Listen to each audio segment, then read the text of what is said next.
Welcome to Uma TNPSC maths. Uma TNPSC அன்பான உறவுகள் அனைவருக்கும் வணக்கம். நான் உங்கள் ரேணு. நாம் இன்றைக்கி என்ன பாடம் பார்க்க போகிறோன்னா மராத்தியர் தான். 11th ஸ்டாண்டர்ட்லேருந்து மராத்தியர் பார்க்க போகிறோம். மராத்தியரோட ஃபஸ்ட் வீடியோ போன இதில் பார்த்துருப்போம். ஃபஸ்ட் பார்ட்டெல்லாம் வந்து போன வீடியோவில் பார்த்துருப்போம். இப்போ செகண்ட் பார்ட் வீடியோ தான் பார்க்க போகிறோம்.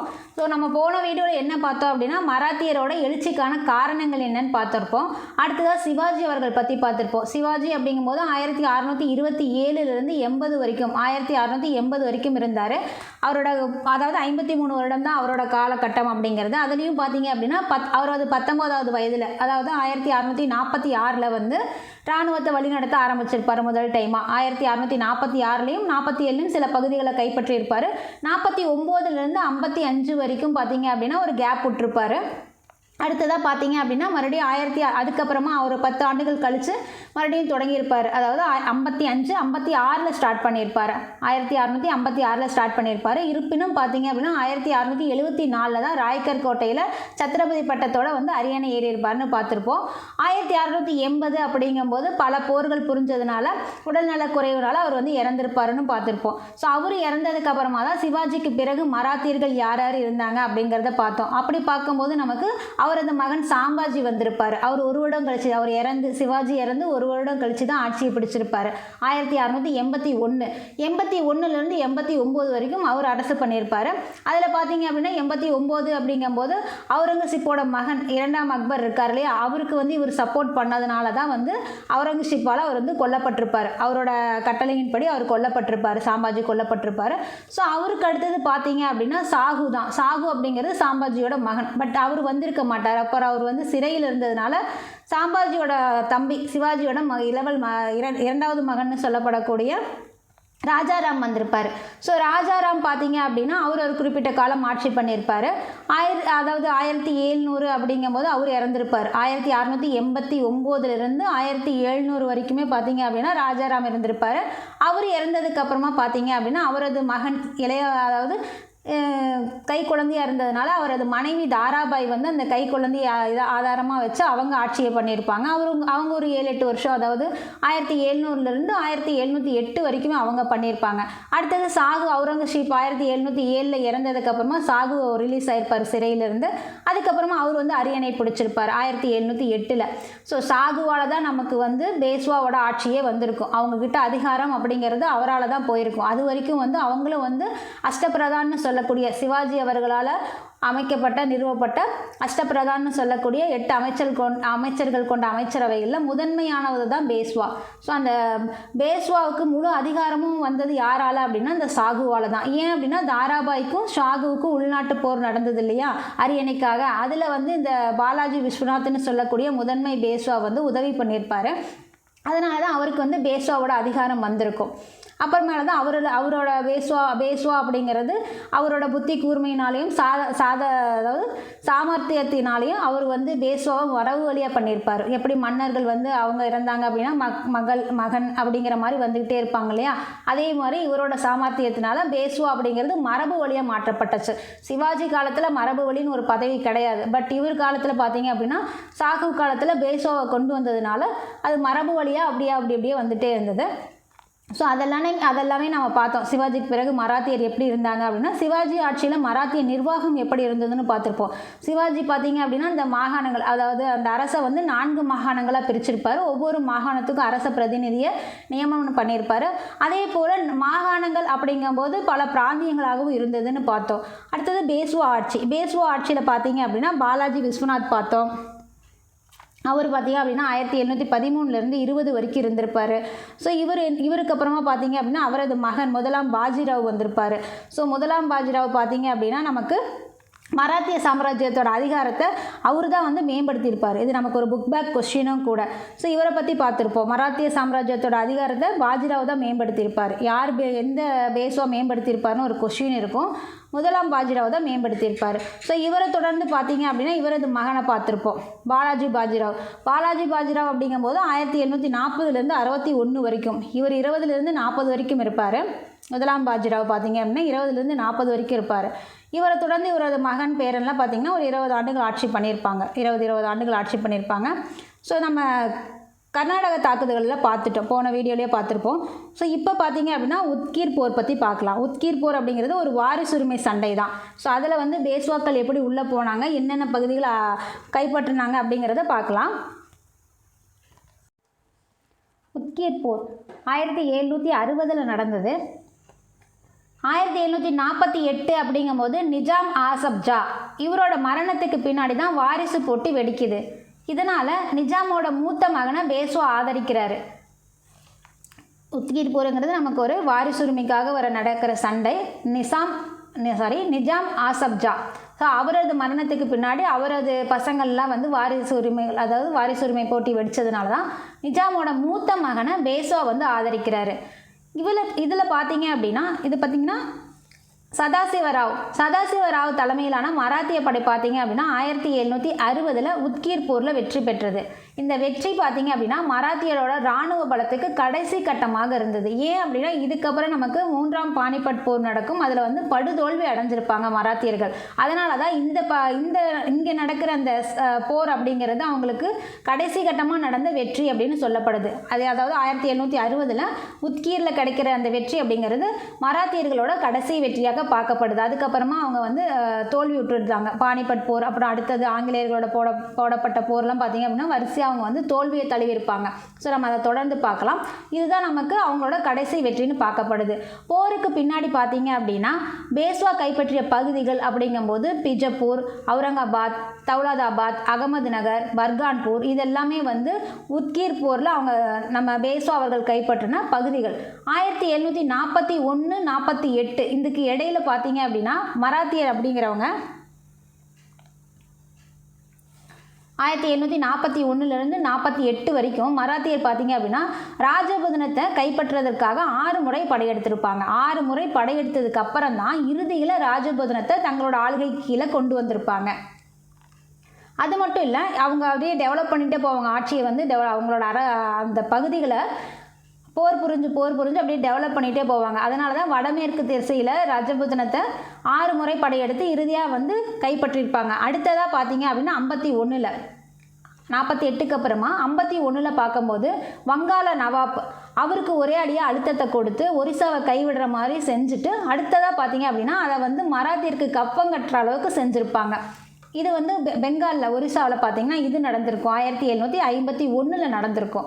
அடுத்தது 52 அப்படிங்கும்போது மராத்தியர் டில்லிக்கு நுழைய ஆரம்பிச்சிருப்பாங்க. ஸோ இந்த ஆர்வம் தான் பார்த்தீங்க, இந்த பேஷ்வாவோட டில்லிக்கு போகணும், அதை கைப்பற்றணுங்கிற அந்த ஆசை தான் பார்த்தீங்க அப்படின்னா இந்த சாம்ராஜ்யமே வந்து காணாமல் போகிறதுக்கு ஒரு காரணமாக இருக்கும். அதாவது 3வது பானிபட் போர் அப்படிங்கிறது ஒன்று விளைவுறதுக்கு காரணமாக இருக்கும் அவரோட டில்லி ஆசை தான்.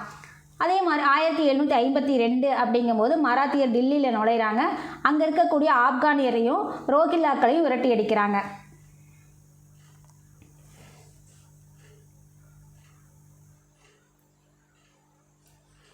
52 ஸோ 1841 to 48 வரைக்கும் போரிட்டு ராஜபுதனம் ராஜஸ்தான் ரெண்டுமே ஒன்று தான். ஸோ அதை கைப்பற்றுறாங்க. அடுத்ததாக பார்த்தீங்க அப்படின்னா வங்காளத்தை வந்து ஒரிசாவை வந்து கப்பங்கட்டுற அளவுக்கு செய்ய வச்சிடுறாங்க. அந்த வங்காள நவாப்பை வந்து மராத்தியருக்கு கப்பங்கட்டுற அளவுக்கு செய்ய வைக்கிறாங்க 51. 52 அப்படிங்கும்போது மராத்தியர் வந்து டெல்லிக்குள்ளே நுழையிறாங்க. அங்கேருந்து ஆப்கானியரையும் ரோஹில்லாக்களையும் விரட்டி அடிக்கிறாங்க. விரட்டி அடித்ததுக்கப்புறமா என்ன பண்ணுறாங்க அப்படின்னா இவங்க சார்பா இமாத் உல் முல்க், ஸோ இவரை வந்து மராத்தியர் அவரோட உதவியோட வைஸ்ராயாக டில்லிக்கு நியமிக்கிறாங்க. இவரோட உதவியோடு அவங்க வரதுனால அந்த இமாத் உல் முல்க் அப்படிங்கிறவர் ஒரு பொம்மையாக தான் செயல்படுறாரு. அதாவது அவராக சுயமாக செயல்பட முடியாது. இவங்க உதவியோடு வந்ததுனால அவர் ஒரு பொம்மை தான். இவங்க தான் வந்து எல்லா ஆட்சி அதிகாரமும் இருக்கும். ஸோ டெல்லியை கைப்பற்றினதுக்கப்புறமா இவங்க இமாத் உல் முல்கை வந்து அங்கே வைக்கிறாங்க, வைஸ்ராயை அங்கே வைக்கிறாங்க. அடுத்ததாக பார்த்தீங்க அப்படின்னா அடுத்து எங்கே போகிறாங்க அப்படின்னா மராத்தியர் பஞ்சாபை கட்டுப்பாட்டுக்குள்ளே கொண்டு வரதுக்காக போகிறாங்க.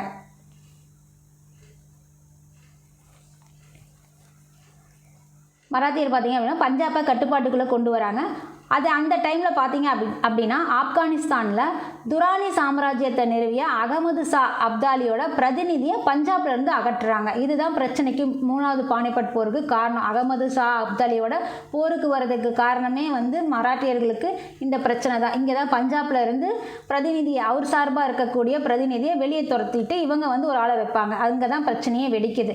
இதனால தான் மராத்தியர் பார்த்தீங்க அப்படின்னா மராத்தியர் மற்றும் அகமது ஷா அப்தாலி இடையே பெரிய மோதல் தவிர்க்க முடியாமல் போனது. பஞ்சாப்ல இருந்த அகமது ஷா அப்தாலியோட பிரதிநிதியை விரட்டினதுனால தான் இங்கே வருது. அகமது ஷா அப்தாலி யார் அப்படின்னா துரானி சாம்ராஜ்யத்தை ஆப்கானிஸ்தானில் நிறுவனவர். ஸோ 1761 நடந்த 3ஆம் பானிபட் போருக்கு முன்னோடி காரணம் எது அப்படின்னா இதுதான். ஸோ அதை நம்ம கவனிச்சுக்கணும். அதுக்காக தான் இவ்வளோ டைம் சொன்னது. இதுதான் 3வது பானிபட்டுக்கு முக்கியமான காரணம். நமக்கு முதல் பானிபட் போர் 1526 பாபர் ஸ்டார்ட் பண்ணியிருப்பார். இப்ராஹிம் லோடியோட நடந்திருக்கும். அடுத்ததாக பார்த்தீங்க அப்படின்னா 1556 அக்பர் வந்து 2வது பானிபட் போர் பண்ணியிருப்பார். இங்கே வந்து அங்கே முகலாயர்கள் வந்திருக்கும். அது ரெண்டுமே. இங்கே 3வது பானிபட் போர் அப்படிங்கிறது இங்கே மராத்தியரோட பேஸ்வாவால் நடக்குது. ஸோ இதுதான் இந்த 3வது பானிபட் போருக்கான காரணமாகவும் இருக்குது. அதுபோக நமக்கு மராத்தியர் வந்து வடமேற்கில் கூட்டாளிகளை உருவாக்குறதுக்கு முயற்சி பண்ணுறாங்க. அப்படியே அந்த ஏரியாவையெல்லாம் டெவலப் பண்ணி இவங்களோட அரசாட்சி கீழே இணைச்சிக்கிட்டே போகிறாங்க இல்லையா. ஸோ அதில் வடமேற்கில் கூட்டாளிகளை உருவாக்குறதுக்காக முயற்சி பண்ணுறாங்க. ஆனால் அவங்களோட மராத்தியரோட அந்த பேஸ்வாக்களோட முந்தைய செயல்பாடுகள் காரணமாக அந்த வடமேற்கில் இருக்கக்கூடிய சீக்கியர்களாகட்டும், ஜாட் தலைவர்களாகட்டும், முஸ்லீம்கள் ஆகட்டும், இவங்க யாருமே வந்து மராத்தியரை நம்ப தயாராக இல்லை. ஏன்னா அவங்களுக்கு அந்த அளவுக்கு வந்து அவங்க சிறப்பாக எதுவும் செய்யலை. அவங்களுக்கு கஷ்டத்தை கொடுத்ததுனால அவங்க வந்து இவங்களோட சேர்கிறதுக்கு, கூட்டாளியாக சேர்கிறதுக்கு அவங்கள வந்து ஒரு பிடிமானம் இல்லை அவங்களுக்கு. அடுத்ததாக நமக்கு பார்த்தீங்க அப்படின்னா 1757. ஸோ 57 தான் நமக்கு பிளாசி போர் நடந்தது. நம்ம இதுக்கு முன்னாடி பாடங்களே பார்த்துருப்போம். ஸோ பிளாசி போர் அப்படிங்கிறது தான் ஆங்கிலேயருக்கு ஒரு விளையார் சொல்லி மாதிரி. அதனால தான் நம்ம வந்து உள்ளே நம்மளை ஆட்டி படைக்கிறதுக்கு ஸ்டார்ட் பண்ணுறாங்க பிளாசி போர் மூலிமா. அடுத்தது 64 வந்து பக்சார் போரில் தான் வந்து நம்மளை ஒரு வழியாக ஓரளவுக்கு வந்து கண்ட்ரோலுக்கு கொண்டு வரதுக்கு ஸ்டார்ட் பண்ணியிருப்பாங்க. ஸோ இந்த 2 போர் தான் வந்து இவங்களோட ஆங்கிலேயர்கள் உள்ளே வரதுக்கான காரணமான போராகவும் இருந்திருக்கும் நமக்கு. ஸோ இங்கே பார்க்கலாம் 1757 பிளாசி போரில் பார்த்தீங்க அப்படின்னா சிராஜ் உத்தவ்லாவுக்கு மராத்தியர் வந்து உதவி செய்யலை. அதே மாதிரி வங்காளத்தில் இருந்தும் உதவி கிடைக்கல.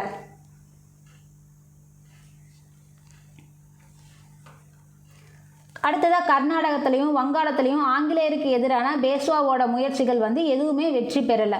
பேஸ்வாவோட தில்லி மீதான தேவையற்ற ஆர்வம் தான் பல பிரதேச ஆட்சியாளர்களுக்கு எதிர்ப்பை ஏற்படுத்தியது. பேஸ்வாவுக்கு வந்து அந்த டெல்லியை பிடிக்கணும்னு அந்த ஆசை தான் வந்து சுற்றி இருக்கிற பல பிரதேச ஆட்சியாளர்கள் வந்து பேஸ்வாவுக்கு எதிராக திரும்பினது.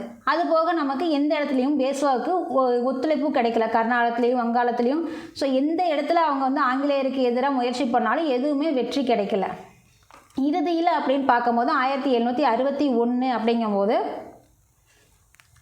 அகமது ஷா அப்தாலி பானிபட் போர்க்களத்தில் மராத்தியருக்கு பெரும் தோல்வியை ஏற்படுத்தினார். அதனால தான் நமக்கு இவர் டில்லி, பஞ்சாபில் இருந்த அகமது ஷாவோட பிரதிநிதியை வெளியே துரத்துனது இதெல்லாமே நமக்கு 3வது பானிபட் போர் வரதுக்கு காரணமாயிருச்சு. 1761 நடக்குது 3வது பானிபட் போர். ஜனவரி 14 நடக்குது. முதல் வந்து ஏப்ரல் 21 நடந்திருக்கும். 2வது நவம்பரில் நடந்திருக்கும். இப்போ 3வது அப்படிங்கும்போது ஜனவரி 14 பொங்கல் அப்போ நடக்குது கரெக்டாக நமக்கு 1761. எங்கே நடக்குது அப்படின்னா பானிபட், வட இந்தியாவில் ஹரியானா மாநிலம் தான். யாருக்கும் 3வது பானிபட் போர் நடக்குது அப்படின்னா மராத்தியர் சதாசிவராவ் தலைமையில் அகமது ஷா அப்தாலிக்கும் இடையில நடக்குது. அகமது ஷா அப்தாலி துரானி சாம்ராஜ்யத்தை உருவாக்குனவர்னு பார்த்தோம் ஆப்கானிஸ்தானில். ஸோ அதே மாதிரி இங்கே இவங்க 2 பேர்த்துக்கும் தான் வந்து 3வது பானிபட் போர் நடக்குது. காரணம் என்ன? பஞ்சாப்ல இருந்து அப்தாலியோட பிரதிநிதியாக அவங்க டெல்லி, அதாவது பேஸ்வா வெளியே அனுப்புனது தான் இதுக்கு பெரிய காரணமாகவே பார்க்கப்படுது. முடிவு என்னாச்சு? மராத்தியர் வந்து பெரும் தோல்வியை சந்திச்சாங்க. சதாசிவராவ் மற்றும் பல மராத்திய தலைவர்கள் உயிரிழப்பு ஏற்பட்டது.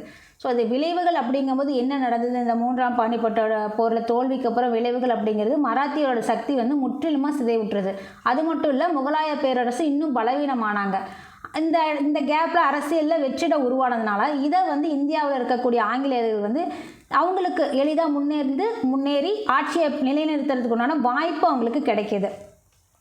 இதனோட சூழ்நிலைகள், பானிபட் போர் முடிஞ்சதுக்கு அப்புறமா சூழ்நிலைகள் என்ன நடக்குது அப்படின்னா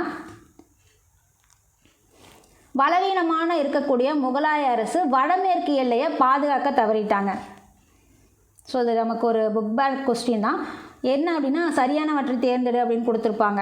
அது வடமேற்குக்கு இங்கே இருக்கா, அங்கே வடகிழக்குன்னு புக் பேக் கொஸ்டின் கொடுத்துருக்காங்க. பலவீனமான முகலாய அரசு வடமேற்கு எல்லையை பாதுகாக்க தவறியதுக்கு பதிலாக அங்கே கொஸ்டின் பார்த்தீங்க அப்படின்னா வடகிழக்கு எல்லையை பாதுகாக்க தவறியதுன்னு புக் பேக் கொஸ்டின் இருக்குது. ஸோ இதில் நமக்கு புக் பேக் கொஸ்டின் வேறு இருக்குது, கவனிச்சுக்கோங்க. 1739 அப்படிங்கும்போது நாதிர் ஷா இந்தியாவை தாக்கி தில்லியை சூறையாடுறாரு.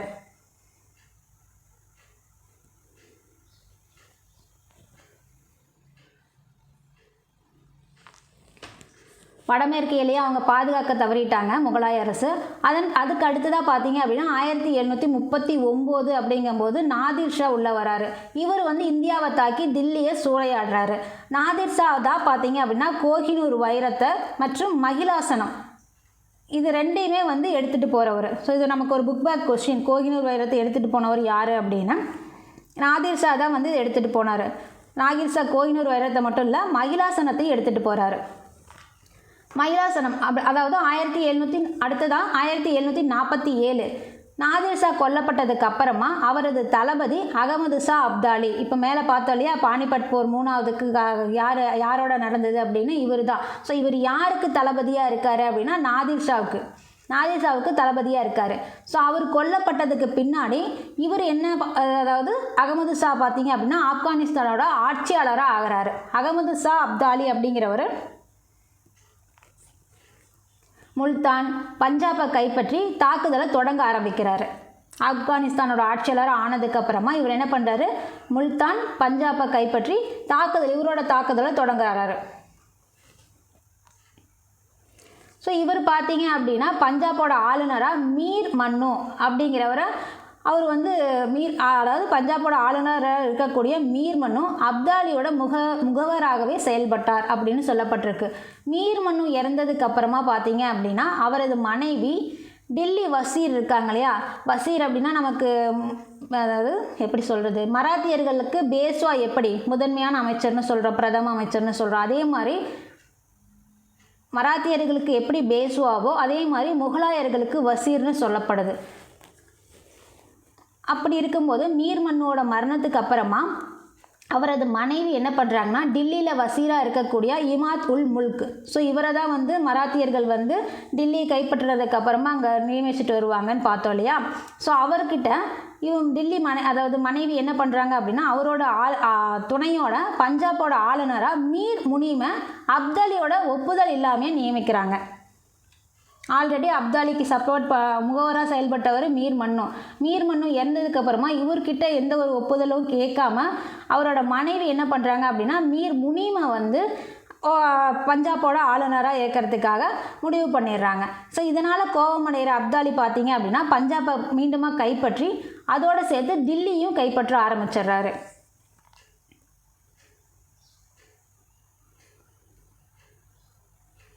கோபப்படுறவர் வந்து என்ன பண்ணுறாரு, பஞ்சாபு ப்ளஸ் அதோடு சேர்ந்து தில்லியும் கையகப்படுத்த ஆரம்பிச்சிடுறாரு. 1757 ஜனவரி மாதம் வந்து டில்லி சூறையாடப்பட்டது. இவர் டில்லி கைப்பற்றினதுக்கப்புறமா டில்லி சூறையாடப்படுது, அதோடு சேர்ந்து மதுரா பிருந்தாவனம் இது எல்லாமே ஒரு நாஸ்தி ஆயிடுது. இதுக்கப்புறமா பார்த்தீங்க அப்படின்னா அப்தாலி டில்லியை விட்டு போகிறதுக்கு முன்னாடி மீர் பக்ஷியை டில்லியோட பிரதிநிதியாக நியமிக்கிறாரு. பஞ்சாபையும் கைப்பற்றுகிறாரு, டில்லியையும் கைப்பற்றுகிறாரு, மதுராவையும் பிருந்தாவனத்தையும் ஒரு வழி ஆக்கிடுறாரு. சரி, போகிறதுக்கு முன்னாடி இவர் என்ன பண்ணுறாரு அப்படின்னா மீர் பக்ஷியை வந்து டில்லியோட பிரதிநிதியாக நியமிக்கிறாரு. இவரோட மகன் இருக்கார் இல்லையா, மீர் பக்ஷியோட மகன், அவர் பேர் தைமூர் ஷாவை வந்து லாகூரோட வைஸ்ராயாக நியமிக்கப்படுறாங்க. மீர் பக்ஷி டில்லியில் பிரதிநிதியாக நியமிக்கிறாங்க. அப்தாலி டெல்லியை கைப்பற்றிட்டு அதை விட்டுட்டு போகிறதுக்கு முன்னாடி அவர் அந்த வேலையை பண்ணிட்டு போகிறாரு. ப்ளஸ் லாகூருக்கு யார் வைஸ்ராயாக இருக்காங்க அப்படின்னா மீர் பக்ஷியோட மகன் தைமூர் ஷா வந்து லாகூரோட வைஸ்ராயாக இருக்காங்க. ஸோ இது ஒரு பொறுத்துக கொஸ்டின் மாதிரி இருக்கும். தைமூர் ஷா யார் அப்படின்னு கொடுத்துருப்பாங்க, லாகூர் வைஸ்ராய்ன்னு ஜாயின் பண்ணியிருப்பாங்க. அடுத்ததாக பார்த்தீங்க அப்படின்னா அப்தாலி தில்லியிலேருந்து வெளியேறினதுக்கு அப்புறமா மீண்டுமா வந்து மல்ஹர் ராவ் கோல்கர் மல்ஹர் ராவ் ஹோல்கர், ரகுநாத ராவ் ஆகியோரோட தலைமையின் கீழே ஒரு தாக்குதல் நடக்குது. டெல்லியில் இவர் வந்து மீர் பக்சியை பிரதிநிதியாக நியமிச்சுட்டு போயிடுறாரு. இவர் கிளம்புன உடனே இங்கே வந்து மல்ஹர் ராவ் ஹோல்கர் ஆகட்டும், ரகுநாத ராவ் ஆகட்டும், இவங்க தலைமையில் ஒரு தாக்குதல் நடக்குது. அவங்க தாக்குதல் பண்ணதுக்கப்புறமா அந்த மீர் பக்சியை வெளியே துரத்திடுறாங்க. அதாவது அப்தாலியோட பிரதிநிதியை அகற்றிடுறாங்க.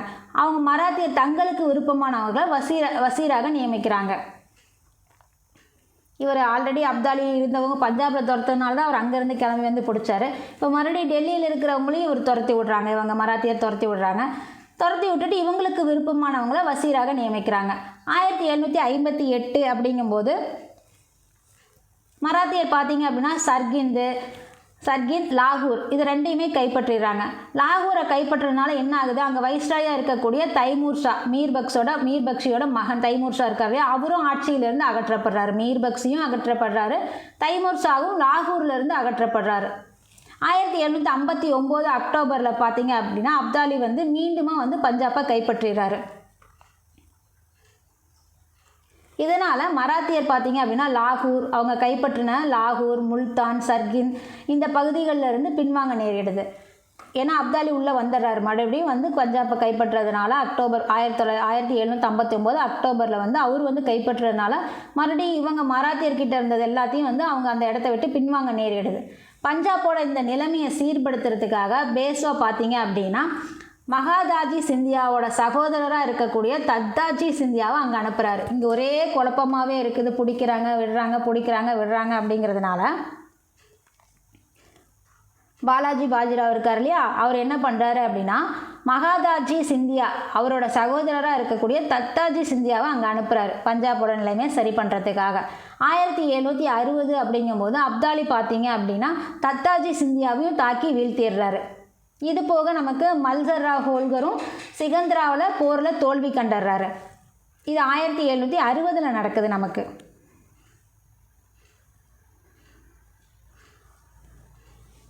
1760 தத்தாஜி சிந்தியாவையும் அப்தாலி வந்து தாக்கி வீழ்த்திடுறாரு. அது போக சிகந்தராவில் நடக்கக்கூடிய போரில் மல்ஹர் ராவ் ஹோல்கரும் வந்து தோல்வி கண்டுறாரு. அதன் பிறகு பார்த்தீங்க அப்படின்னா சதாசிவராவோட தலைமையில் பேஷ்வா வந்து பெரும்படையை உருவாக்குறாரு.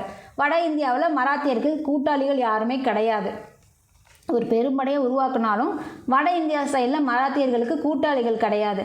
சீக்கியராகட்டும், ஜாட் தலைவர்களாகட்டும், அயோத்தி நவாப் ஆகட்டும், ரோஹில்கண்ட் நவாப் ஆகட்டும், ரஜபுத்திரர்களாகட்டும், யாருமே பார்த்தீங்க அப்படின்னா மராத்தியரை நம்புறதுக்கு தயாராக இல்லை. ஏன்னா அவ்வளோ கொடுத்துருக்காங்க, அவங்கள வாங்கியிருக்காங்க. அதனால் பேஷ்வாவோட இளைய புதல்வர் விஸ்வாஸ் ராவோட ஒட்டுமொத்த தலைமையின் கீழே மராத்திய இராணுவம் இருந்துச்சு. விஸ்வாஸ் ராவ் யார்? பாலாஜி பாஜிராவோட மகன், இளைய புதல்வர்னு சொல்லப்படுறவர். ஸோ பேஷ்வாவோட இளைய புதல்வர் அப்படிங்கும்போது விஸ்வாஸ் ராவ் இவரோட ஒட்டுமொத்த தலைவியின் கீழே தான் மராத்திய இராணுவம் இருந்துச்சு. இந்த படைகளுக்கு உண்மையான தளபதியை யார் திகழ்ந்தாருங்க அப்படின்னா சதாசிவராவ் தான் திகழ்ந்தார்.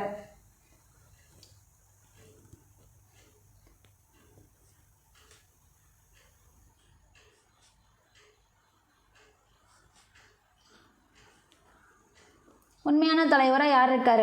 விஸ்வாஸ் ராவ் கீழே ஒட்டுமொத்த இது இருந்தாலும், இராணுவம் இருந்தாலும் உண்மையான தளபதி சதாசிவராவ் தான்.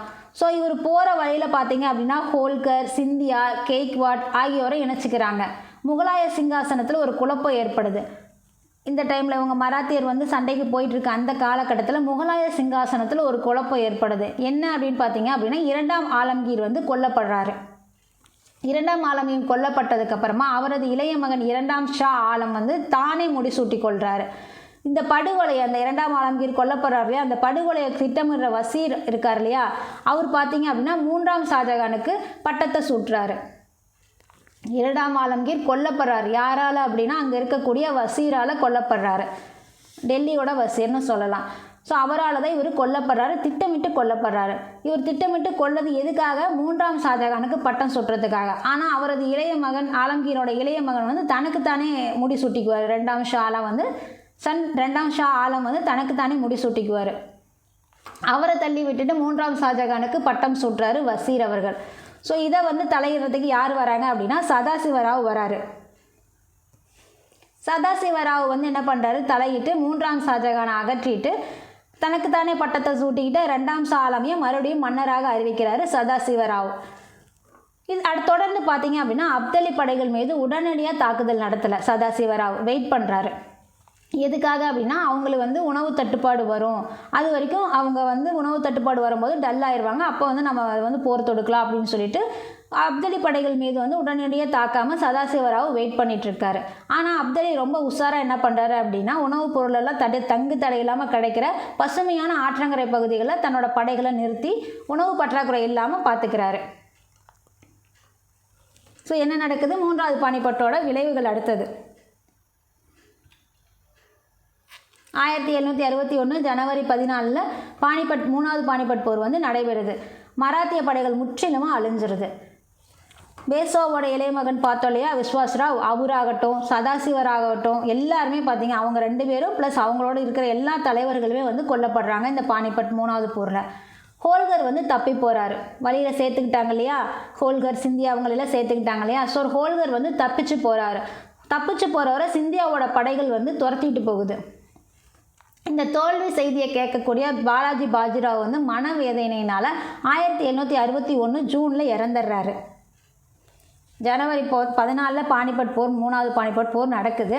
ஸோ அங்கே நடக்கிற அந்த கலவரத்தெல்லாம் கேட்டு என்னப்பா ஹோல்கர் சிந்தியாவையெல்லாம் ஜாயின் பண்ணிட்டு சண்டைக்கு போனான்னு பார்த்தா இவங்க ஒருத்தர் தப்பிச்சிட்டு போகிறாங்களே அப்படிங்கிற அந்த மனவேதனையால் என்ன நடக்குது அப்படின்னா ஜூனில் இறந்துடுறாரு. அதே ஆண்டு தான் ஜூனில் இறந்துடுறாரு. ஸோ இவர் இறந்ததுக்கு அப்புறமா பார்த்தீங்க அப்படின்னா போருக்கு பின்னாடி அப்தலி 2ஆம் ஷா ஆலமை தில்லியோட மன்னராக அங்கீகரிக்கிறாரு. அது இல்லாமல் டெல்லியோட மன்னராக அங்கீகரித்ததுனால அவருக்கு அப்தலிக்கு மட்டும் வருஷத்துக்கு 4 மில்லியன் கப்பம் கிடைக்கிது. முதல்ல கடுமையான அதிர்ச்சியை சந்தித்த மராத்தியர்கள் பார்த்தீங்க அப்படின்னா இந்த எல்லாமே தோல்வி நடந்துருச்சு இல்லையா, அதனால் அவங்களுக்கு பெரிய அதிர்ச்சியாக இருக்குது. ஸோ அந்த அதிர்ச்சியை சந்திக்கிற மராத்தியர்கள் 10 ஆண்டுகளுக்கு முகலாய மன்னர் ஷா ஆலத்தோட பாதுகாவலராக உருவாக வடக்கே தங்களுடைய அதிகாரத்தை நிலைநிறுத்துக்காக முயற்சி பண்ணிகிட்ருக்காங்க. ஸோ அதாவது நமக்கு 3வது பானிபட் போர் முடிஞ்சோன்னு என்ன பண்ணுது, அப்தலி ஜெயிச்சிடுறாரு. அப்தலி ஜெயிச்சதுக்கு அப்புறமா அங்கே இருக்கக்கூடிய 2ஆம் ஷா ஆலத்தை வந்து சதாசிவராவால் தான் வந்து 2ஆம் ஷா ஆலம் இருப்பார். ஸோ அந்த அங்கீகாரத்தை கொடுத்துட்டே போயிடுறாரு அப்தலி. கொடுத்துட்டு போகிறது இல்லாமல் அதனால் அவருக்கு என்ன கிடைக்கிது, வருஷத்துக்கு 4 மில்லியன் கப்பம் கிடைக்கிது. ஸோ இதனால் அவங்க வந்து அதிர்ச்சி அடைகிறாங்க மராத்தியர்கள், தோல்வி விட்டுட்டோமேனு. சரி என்ன பண்ணலான்னு தெரியறதுக்குல, அதனால் முகலாய மன்னர் ஷா ஆலத்துக்கிட்டேயே வந்து பாதுகாவலராக இருக்கலாம், அவருக்கு பாதுகாவலராக இருக்கலாம், அங்கேருந்து நம்ம வந்து நமக்கு உண்டான வேலைகளை செய்யலாம் அப்படின்னு சொல்லிட்டு ஸ்டார்ட் பண்ணுறாங்க. வடக்கே தங்களுடைய அதிகாரத்தை நிலைநிறுத்துறதுக்காக முயற்சி பண்ணுறாங்க.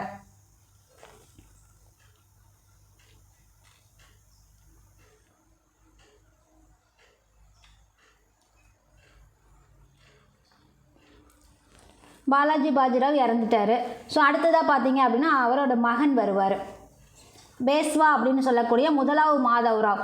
இவர் 1761 72 வரைக்கும் இருப்பார்.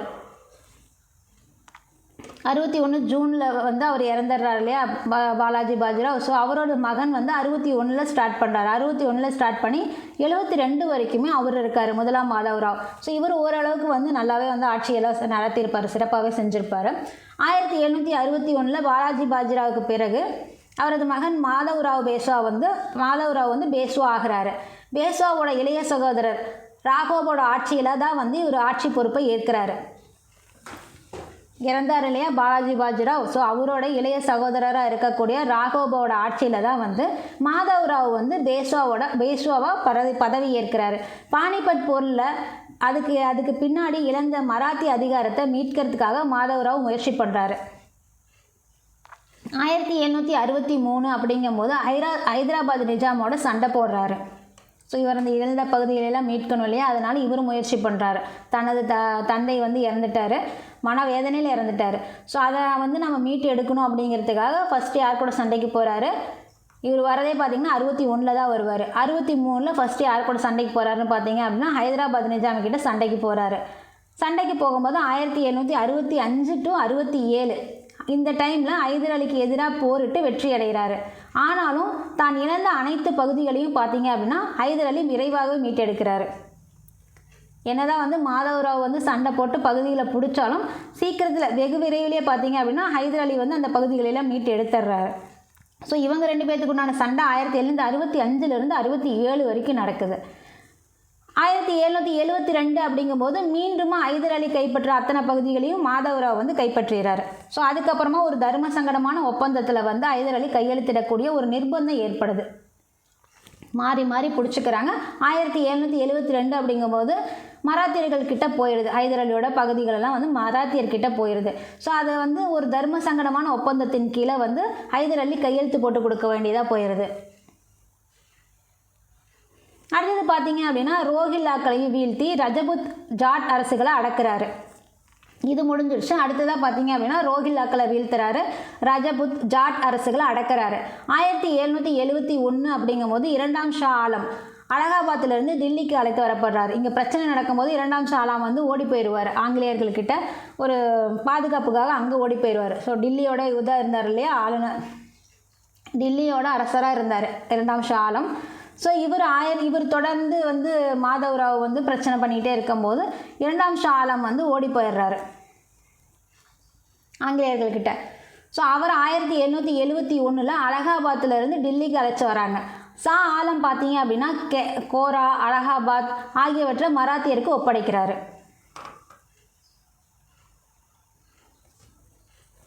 1772 அப்படிங்கும்போது மாதவராவ் இறந்துடுறாரு. ஸோ அவர் இறந்ததுக்கப்புறமா இந்த இவ்வளோ தூரம் சிறப்பாக செஞ்சுட்டு இருந்த அந்த ஆட்சி அப்படிங்கிறது ஒரு முடிவடைஞ்சிருது.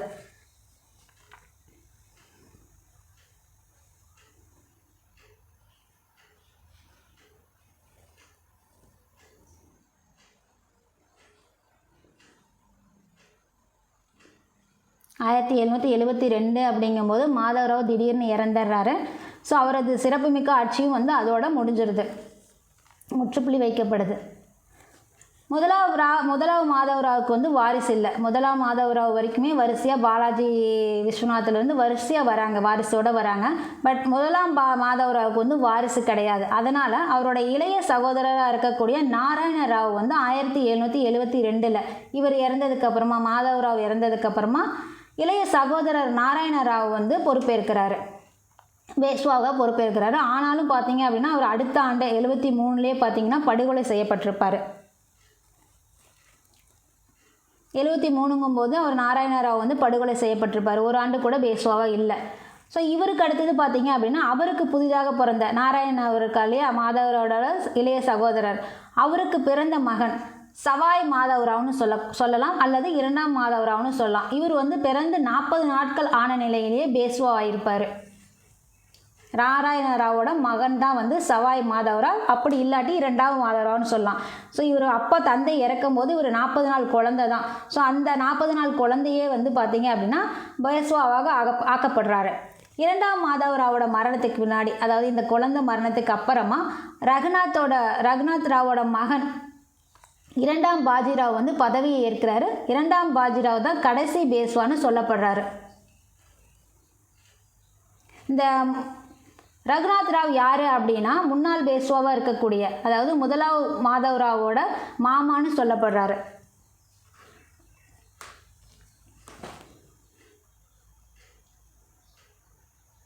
அந்த குழந்தையா இருக்கிறவர் இறந்ததுக்கப்புறமா 2ஆம் மாதவராவோட மரணத்துக்கு பின்னாடி ரகுநாத் ராவோட மகன் வந்து 2ஆம் பாஜிராவ், இவர் தான் பதவியை ஏற்கிறாரு. 2ஆம் பாஜிராவ் தான் வந்து நமக்கு கடைசி பேஷ்வா. அடுத்ததாக பார்த்தீங்க அப்படின்னா ஆங்கிலேய மராத்திய போர்கள். ஸோ 3 போர்கள் நடந்திருக்கும்.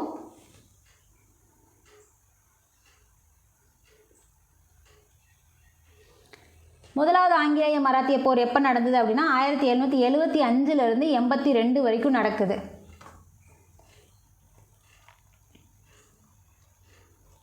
ஸோ இந்த டைமில் நானா பட்னாவிஸ் ஆட்சியில் மாதவராவ் நாராயணன் சிறுவனாக இருந்ததுனால, பார்த்தோம் இல்லையா அந்த குழந்தை 40 நாள் குழந்தை. ஸோ அவர் வந்து சிறுவனாக இருந்ததுனால ரகுநாத் ராவ் இடத்துல தான் அதிகாரம் இருந்துச்சு. ரகுநாத் ராவ் வந்து அதிகாரத்தை கைப்பற்ற முயற்சி பண்ணுறாரு. ரகுநாத் ராவ் தான் நம்ம பார்த்தோம், முன்னாள் பேஷ்வாவாக இருக்கக்கூடிய முதலாம் மாதவராவ் மாமான்னு சொல்லி பார்த்தோம். ஸோ அவர் வந்து அந்த குழந்தையாக இருக்கிறதுனால அவர் அதிகாரத்தை கைப்பற்றுறதுக்காக முயற்சி பண்ணுறாரு. அந்த முயற்சிக்கு கிழக்கிந்திய கம்பெனி ஆதரவு கொடுக்குது. கிழக்கிந்திய கம்பெனி ஆதரவு கொடுக்குது. ஸோ அந்த டைமில் சால்செட், பேசின் ஆகிய பகுதிகளை ரகுநாத் ராவ் வந்து திரும்ப பெறுறதுக்காக பம்பாயில் இருந்த கம்பெனி நிர்வாகம் வந்து அவருக்கு ஆதரவாக இருக்குது. மகாதாஜி சிந்தியாவாகட்டும், நாக்பூரோட போன்ஸ்லே ஆகட்டும், இவங்கெல்லாம் பார்த்தீங்க அப்படின்னா ஆங்கிலேயருக்கு ஆதரவாளர்களாக மாறிட்டாங்க. முதல்ல பேஸ்வா கீழே அவங்களோட இதில் இருந்தாங்க, அவங்க சொல்கிறபடி இருந்தாங்க. பட் அடுத்ததாக பார்த்தீங்க அப்படின்னா அங்கே சொல்லிக்கிறது அளவுக்கு யாரும் பேஸ்வா இல்லாததுனால இவங்க வந்து ஆங்கிலேயருக்கு ஆதரவாளர்களாக மாறிட்டாங்க. அதனால் மராத்தியர் என்ன பண்ணுறாங்க அப்படின்னா சால்சேட், தானே ஆகிய பகுதிகளை ஆங்கிலேயருக்கு ஒப்படைக்க நேரிடுது. சப்போர்ட் பண்ணவங்கெல்லாம் இப்போ இல்லை. ஸோ அதனால தான் இவங்க அவங்கக்கிட்ட இருக்கக்கூடிய அந்த சால்செட் பகுதி, தானே பகுதி, இது எல்லாம் வந்து ஆங்கிலேயர் இடத்துல ஒப்படைக்க வேண்டியதாக வந்துடுது. 1782 சால்பை உடன்படிக்கையால் இந்த ஆங்கிலேயர் மராத்தியர் முதல் போர் வந்து முடிவுக்கு வருது. ஸோ எதனால் முடிவுக்கு வருது? இது ஒரு புக் பேக் கொஷின். சால்பை உடன்படிக்கையால் தான் நமக்கு முதல் ஆங்கிலேயர் போர் வந்து ஆங்கிலேயர் போர் வந்து முடிவுக்கு வருது. ஸோ இந்த 1782 சால்பை உடன்படிக்கை அப்படிங்கிறது முதல் உடன்படிக்கை. இந்த உடன்படிக்கையின்படி என்ன நடக்குது அப்படின்னா கட்டாயமாக இந்த ரகுராவ் இருக்கார் இல்லையா, முதல்ல ஆங்கிலேயர்கள் ஆதரவு கொடுத்தவங்க, அவர் வந்து கட்டாயப்படுத்தி ஓய்வு பெற வைக்கிறாங்க. இதற்கு பின்னாடி 1782 அப்படிங்கும்போது இதுக்கு பின்னாடி ஒரு 20 வருஷம் அமைதியாக இருக்கிறாங்க மராத்தியர்கள். மராத்தியருக்கும் கம்பெனிக்கும் எந்த ஒரு பிரச்சனையும் இல்லை. 20 ஆண்டுகள் வந்து அமைதி தான் இருக்குது. 1775 to 82 நடக்குது முதல் போர். 82க்கு அப்புறமா 20 வருஷம் சும்மா தான் இருக்காங்க, அமைதியாக தான் இருக்காங்க மராத்தியர்கள். 82 அதாவது 20 வருஷம் கழித்து பார்த்தீங்க அப்படின்னா 1803 வந்துடுது. 1803 806 வரைக்கும் நமக்கு இரண்டாம் ஆங்கிலேய மராத்திய போர் ஸ்டார்ட் ஆகுது. இந்த டைமில் நானா பட்னாவிஸ் வந்து மறைஞ்சிடுறாரு. அவரது பெரும் சொத்துகள் வந்து சிதறி போகுது. ரகுநாத் ராவோட மகன் இரண்டாம் பாஜிராவ் வந்து பதவியிலிருந்து நீக்கப்படுறாரு. நாம் அங்கேயே பார்த்துட்டோம், இரண்டாம் பாஜிராவ் தான் கடைசி பேசுவான்னு பார்த்தோம் இல்லையா. அவர் தான் வந்து ஒரு கட்டாயப்படுத்தி வந்து அவங்கள வந்து 20 வருஷம் கழித்து வந்து என்ன பண்ணுறாங்க, கட்டாயப்படுத்தி பதவியிலிருந்து நீக்க வைக்கிறாங்க ரகுநாத் ராவோட மகன் இரண்டாம் பாஜிராவை. இரண்டாம் பாஜிராவ் வந்து ஆங்கிலேயரோட உதவியை ஏற்க வேண்டிய கட்டாயத்தில் இருக்கார். அந்த டைமில் கவர்னர் ஜெனரலாக இருக்கக்கூடிய இரண்டாம் ஆங்கிலேயர் போர் டைமில் இரண்டாம் ஆங்கிலேய மராத்திய போரில் யார் வந்து கவர்னர் ஜெனரலாக இருக்காங்க அப்படிங்கிற மாதிரி ஒரு புக் பேக் கொஸ்டின் இருக்குது. வெல்லஸ்லி இருக்கார் இல்லையா, அந்த துணைப்பட திட்டத்தை கொண்டு வந்தவர் நம்ம பார்த்துருப்போம், இதுக்கு முன்னாடி பாடங்கள்லேயே பார்த்துருப்போம். ஸோ அவர் தான் வந்து இந்த டைமில் கவர்னர் ஜெனரலாக இருக்கார் செகண்ட் ஆங்கிலேய மராத்திய போர் டைமில். அது எப்போ நடக்குதுன்னா ஒரு 3 வருஷம் நடக்குது. 1803 1806 வரைக்கும் நடக்குது. அதுக்கு முன்னாடி 20 வருஷம் அமைதியாக தான் இருந்தாங்க. ஸோ இவர் வந்து இரண்டாம் பாஜிராவுக்கு வந்து யாரோட உதவி தேவைப்படுது, ஆங்கிலேயரோட உதவி தேவைப்படுது. அதனால் அவங்க சொல்ல வேண்டிய விஷயங்களுக்கு இவர் வந்து பிடிச்சாலும் பிடிக்கலனாலும் அதை ஏற்றுக்கொள்ள வேண்டிய கட்டாயம் ஏற்படுது. இந்த டைமில் என்ன பண்ணுறாரு அப்படின்னா அவங்கள நம்பி இருக்கிறதுனால கவர்னர் ஜெனரலாக இருக்கக்கூடிய வெல்லஸ்லி வந்து துணைப்பட திட்டத்தை திணிக்கிறார் உள்ள. நம்ம துணைப்படை திட்டத்தை பற்றி பார்த்துருப்போம். நம்ம அதிகாரம் அவங்கக்கிட்ட இருக்கும். அதாவது இராணுவ பலமெல்லாம் பார்த்தீங்க அப்படின்னா நாங்கள் தான் கொடுப்போம் அப்படிங்கிற மாதிரி சொல்லி துணைப்படை திட்டம் இருக்கும். ஆங்கிலேயர்கள் துணைப்படை திட்டம் அப்படிங்கிறது ஆங்கிலேயர்கள் வந்து இராணுவ பலத்தை கொடுக்குற மாதிரி இருந்திருக்கும். ஸோ அடுத்ததாக பார்த்தீங்க அப்படின்னா துணைப்படை திட்டத்தை அவங்க கொண்டு வந்து திணிக்கிறாங்க இவங்களுக்கு உதவி தேவைப்படுறதை பயன்படுத்தி. 1802 பேசின் ஒப்பந்தம் கையெழுத்தாகுது. நமக்கு முதல் பார்த்தீங்க அப்படின்னா சால்பை உடன்படிக்கை நடக்குது. செகண்ட் பார்த்தீங்க அப்படின்னா பேசின் நடக்குது. 1802 பேசின் நடக்குது. இந்த பேசின் ஒப்பந்தத்தில் என்ன சொல்லப்பட்டிருக்கு அப்படின்னா 26 லட்சம் வருமானத்தை தரக்கூடிய நிலப்பகுதி ஆங்கிலேயர் இடத்துல ஒப்படைக்கணும் அப்படிங்கிற மாதிரி பேசின் ஒப்பந்தம் போடப்படுது. இதுக்கு வந்து மராத்திய அரசுகள் வந்து இந்த ஒப்பந்தத்தை நிராகரிக்கிறாங்க. அதனால் நமக்கு இரண்டாம் போர் வெடிக்குது. போரோட முடிவில் பார்த்தீங்க அப்படின்னா மராத்தியர் கடுமையாக தோல்வி விடுறாங்க. துணைப்பட திட்டமும் ஏற்கப்படுது. ஆங்கிலேயருக்கு அதன் மூலயமா பார்த்தீங்க அப்படின்னா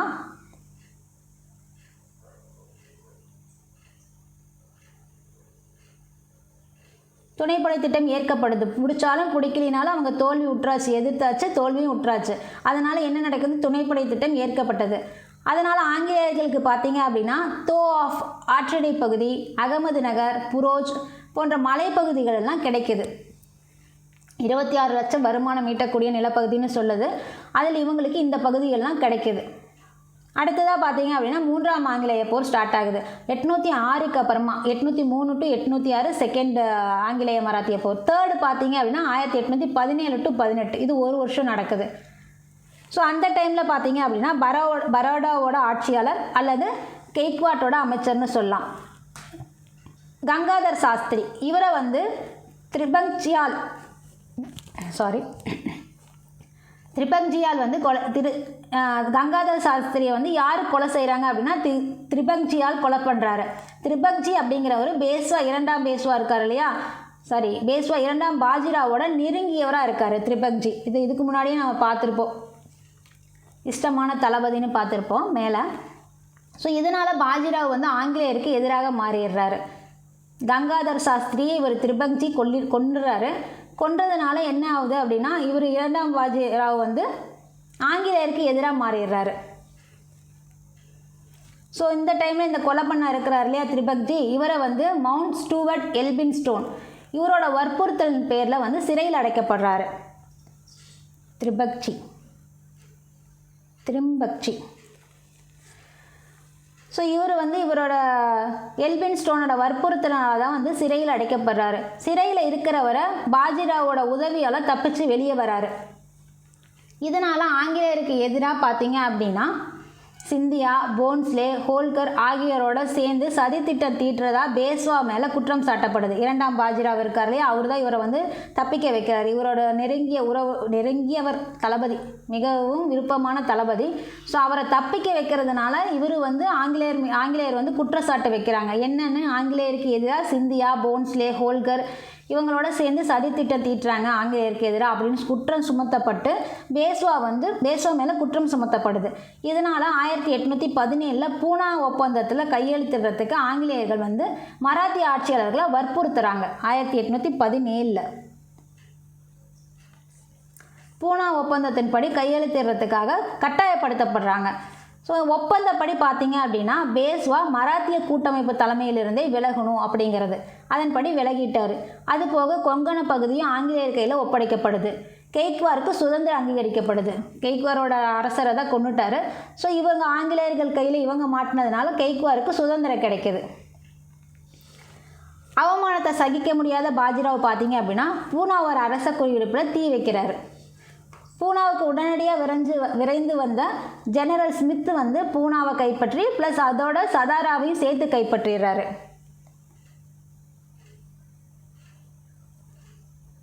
பாஜிராவை வந்து அந்த என்ன சொல்கிறது பேஷ்வாவோட மராத்திய கூட்டமைப்பு தலைமையிலிருந்தே விலக்கிட்டாங்க இல்லையா அந்த பூனா ஒப்பந்தத்தில் 1817 போடப்பட்டது. அதனால் என்ன நடக்குது, அவருக்கு கோபம் வந்துடுது, அவமானம் ஆகிடுது. அதனால் பூனாவோட அரச குடியிருப்பில் கொண்டு போய் தீயை வச்சிடறாரு. இந்த தீயை வச்சதுனால இவங்க என்ன பூனாவிலேருந்து உடனடியாக யார் வராங்க அப்படின்னா ஜெனரல் ஸ்மித் வராரு. அங்கே வந்து பூனாவையும் கைப்பற்றுறாரு, அதோடு சேர்த்து சதாராவையும் கைப்பற்றுறாரு. பாஜிராவோட படைகள் பார்த்தீங்க அப்படின்னா ஒவ்வொரு இடத்துக்காக போயிட்டுருக்கு. அஸ்தா, கிர்கி, கோர்கான். ஸோ இந்த இடத்துக்கெல்லாம் போயிட்டுருக்கு. இதை தொடர்ந்து ஜெனரல் ஸ்மித்தும் போகிறாரு. இந்த போர்களில் வந்து ஜெனரல் ஸ்மித் தான் ஜெயிக்கிறாரு. பாஜிராவோட படைகள் வந்து தோல்வி அடைஞ்சிருது. அதனால் சலிச்சு போய் என்ன நடக்குது, 1818 பாஜிராவ் வந்து எல்பின்ஸ்டோன் இடத்துல சரணடைஞ்சிடறாரு. ஜெனரல் ஸ்மித் எல்லா பக்கமும் போய் இவரை வீழ்ச்சி அடைஞ்சிடறாரா, வாடா பார்க்கலாம் அப்படிங்கிற மாதிரி. ஸோ எல்லா பக்கமும் போய் இவரை வந்து தோல்வியடைய வச்சிடறாரு. அதனால் கடைசியாக போதுண்டா சாமின்னு வடிவேலு சுந்தர் சி கிட்ட சரணடைஞ்ச மாதிரி பாஜிராவ் வந்து எல்பின்ஸ்டோன் கிட்ட சரணடைஞ்சிடறாரு. 1817 பூனா ஒப்பந்தம் போடப்படுது.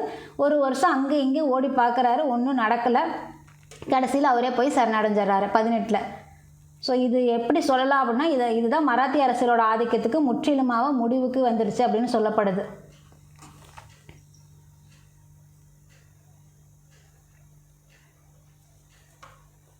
அடுத்ததாக 3ஆம் ஆங்கிலேய மராத்திய போரோட விளைவுகள். ஆங்கிலேயர்கள் வந்து பேஷ்வா முறையை ரத்து செஞ்சுட்டாங்க. ஏன்னா கடைசியாக 2ஆம் பாஜிராவ் தான், அவரும் வந்து சரணடைஞ்சிட்டார் எல்பின்ஸ்டோன் கிட்ட 1818. அதுக்கப்புறமா பார்த்தீங்க அப்படின்னா பேஷ்வாவோட முறை ரத்து செய்யப்படுது. போரில் தோல்வி அடைஞ்சதுனால பேஷ்வா முறையை கேன்சல் பண்ணிட்டாங்க. பேஷ்வா பகுதிகள் அனைத்துமே பார்த்தீங்க அப்படின்னா ஆங்கிலேயர்களுக்கு இணைக்கப்படுது. உரிமைப்படி ஜாகீர்கள் வைத்திருந்தவர்களுக்கு நிலம் மீண்டும் வழங்கப்பட்டது. ஜாகீர் எல்லாம் வச்சுருந்தாங்க இல்லையா, நிலமானியம். ஸோ அதெல்லாம் வந்து அவங்களுக்கே திரும்ப கொடுக்கப்படுது. யார்கிட்ட உரிமையாக அந்த இது இருந்ததோ, ஜாகீர்கள் இருந்ததோ அவங்களுக்கெல்லாம் அந்த நிலம் வந்து மீண்டும் வழங்கப்பட்டது ஆங்கிலேயர்களால். 2ஆம் பாஜிராவ் இருக்கார் இல்லையா, 1818 சரண்டர் ஆனவர். அவர் 1851 மரணம் அடைகிற வரைக்குமே பார்த்தீங்க அப்படின்னா 1851 மரணம் அடைகிற வரைக்குமே வருடாந்திர ஓய்வூதியத்தில் சிறைக்கதியாக வாழ்ந்தார். அடுத்ததாக பார்த்தீங்க அப்படின்னா சிவாஜி வழித்தோன்றலான பிரதாப் சிங். இவருக்கு சதாராவில் ஒரு சிறிய அரசின் கீழே அரசராக நியமிக்கப்படுறாரு, மராத்திய பேரரசு. ஸோ இவர் பார்த்தீங்க அப்படின்னா சதாராவில் ஒரு சிறிய அரசின் கீழே அரசராக நியமிக்கப்படுறாரு. அடுத்ததாக போன்ஸ்லே, ஹோல்கர், சிந்தியா ஆகியோரோட பகுதிகள் அடங்கிய மராத்திய கூட்டமைப்பு எல்லாமே கலைக்கப்பட்டுறது. பூனாவில் ஆங்கிலேய அரச பிரதிநிதியாக யார் இருக்காங்க அப்படின்னா மவுண்ட் ஸ்டூவர்ட் எல்பின்ஸ்டோன். ஸோ இவர் வந்து பம்பாயோட ஆளுநராக ஆகிறாரு. 3வது பானிபட் போருக்கு அப்புறம் நடந்த விளைவுகள் இதுதான். 1818 எல்பின்ஸ்டோன் இடத்துல போய் 2ஆம் பாஜிராவ் சரணடைஞ்சிட்டாரு. அந்த எல்லாம் முடிஞ்சதுக்கப்புறமா எல்பின்ஸ்டோன் என்ன ஆகிறாரு, பம்பாயோட ஆளுநராக ஆயிடுறாரு. மராத்திய நிர்வாகமே கலைக்கப்பட்டுறது. ஸோ அடுத்ததாக பார்த்தீங்க அப்படின்னா பேஷ்வாக்களின் கீழே மராத்திய நிர்வாகம் எப்படி இருந்தது? 1714 1818 வரைக்குமே நம்ம பார்த்தோம். பேஷ்வாக்களோட ஆட்சி தான் அப்படின்னு பார்த்தோம். பாலாஜி விஸ்வநாத் தான் முதல்ல ஸ்டார்ட் பண்ணார் அப்படின்னு. ஸோ அதில் பார்த்தீங்க அப்படின்னா அது அவங்களுக்கு கீழே எப்படி சிவாஜி கீழே மராத்திய நிர்வாகம் இருந்ததோ அதே மாதிரி இப்போ பேஷ்வாக்களின் கீழே மராத்திய நிர்வாகம் எப்படி இருந்ததுன்னு பார்க்கலாம். பேஷ்வா அப்படிங்கிறவர் முதன்மை அமைச்சர், அதாவது சிவாஜியால் உருவாக்கப்பட்ட அஷ்டபிரதான குழுவில் முதன்மைன்னு சொல்லலாம். 8 அமைச்சரவைகளில் இது முதன்மையான அமைச்சர்னு சொல்லலாம்.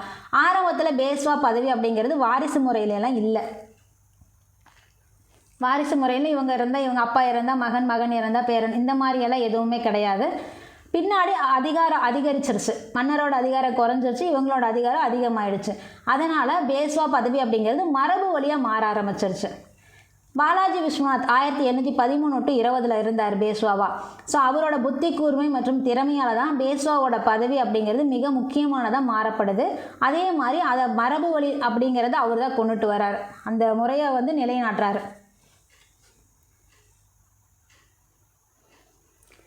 ஸோ நிர்வாகத்தின் கீழே பார்த்தீங்க அப்படின்னா மத்திய தலைமைச் செயலகம் அப்படிங்கிறது மராத்திய நிர்வாகத்தோட மையம்.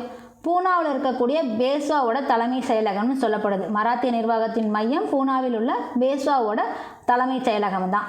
இந்த மையம் பார்த்தீங்க அப்படின்னா அனைத்து மாவட்டங்களோட வரவு செலவுகளை கண்காணிக்கக்கூடியது. அதுபோக கிராமம் மற்றும் மாவட்ட அதிகாரிகள் அவங்க சமர்ப்பிக்கக்கூடிய கணக்குகளை ஆய்வு செய்யக்கூடியது தான் இந்த மையம், பேஷ்வாவோட தலைமைச் செயலகம். அடுத்ததான் அரசு ஊழியர்களோட சம்பளமாகட்டும், அவர்களோட உரிமையாகட்டும், இதெல்லாமே வந்து இங்கே தான் இந்த மையத்தின் கீழே தான் நிர்ணயிக்கப்பட்டது. அடுத்ததாக சிவில், இராணுவம், மத தலைவர்கள் தொடர்பான வரவு செலவுகளையும் பார்த்தீங்க அப்படின்னா இந்த தலைமைச் செயலகம் தான் கவனிச்சிட்ருக்கோம். அனைத்து வருவாய் மானியங்கள், அனைத்து வருவாயாகட்டும், மானியங்களாகட்டும், வெளிநாட்டு பகுதியிலிருந்து வசூலிக்கப்படுற வரிகளாகட்டும், இது எல்லாத்தையுமே பார்த்தீங்க அப்படின்னா தினசரி பதிவேட்டில் பராமரிக்கப்பட்டது. ஒரு அட்டனன்ஸ் மாதிரி வந்து எல்லாத்தையுமே வந்து போட்டு ரெக்கார்ட் மாதிரி இது பண்ணிகிட்டு இருந்திருக்காங்க. தினசரி என்னென்ன நடக்குது, அந்த அனைத்து வருவாயாகட்டும், மானியங்களாகட்டும், வெளிநாட்டு பகுதியிலேருந்து கிடைக்கக்கூடிய வசூலிக்கக்கூடிய வரிகளாகட்டும், இது எல்லாமே டெய்லியுமே வந்து பதிவேட்டில் பராமரிக்கப்படுது. பேஷ்வாக்களின் கீழே மாகாணங்கள் பல அளவுகள் இருந்துச்சு. நமக்கு சிவாஜியோட மாகாணங்கள் பல பிராந்தியங்கள்லாம் இருந்ததுன்னு பார்த்தோம் இல்லையா. ஸோ இங்கே பேஷ்வாக்களின் கீழே மாகாணங்கள் பார்த்தீங்க அப்படின்னா பல அளவுகளில் இருக்குது.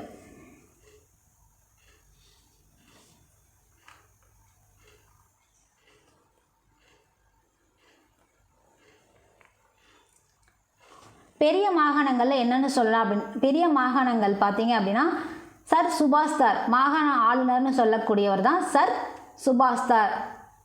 இவருக்கு கீழே இருந்துச்சு. பெரிய மாகாணங்களில் யாருக்கு கீழே இருந்துச்சு? சர் சுபாஸ்தார் கீழே இருந்துச்சு, மாகாண ஆளுநர்னு சொல்லப்படுறாரு. மாகாணங்களுக்கு கீழே சுபாக்கள் இருந்தாங்க, ப்ளஸ் பிராந்துகள் இருந்தாங்க. பிராந்துகள்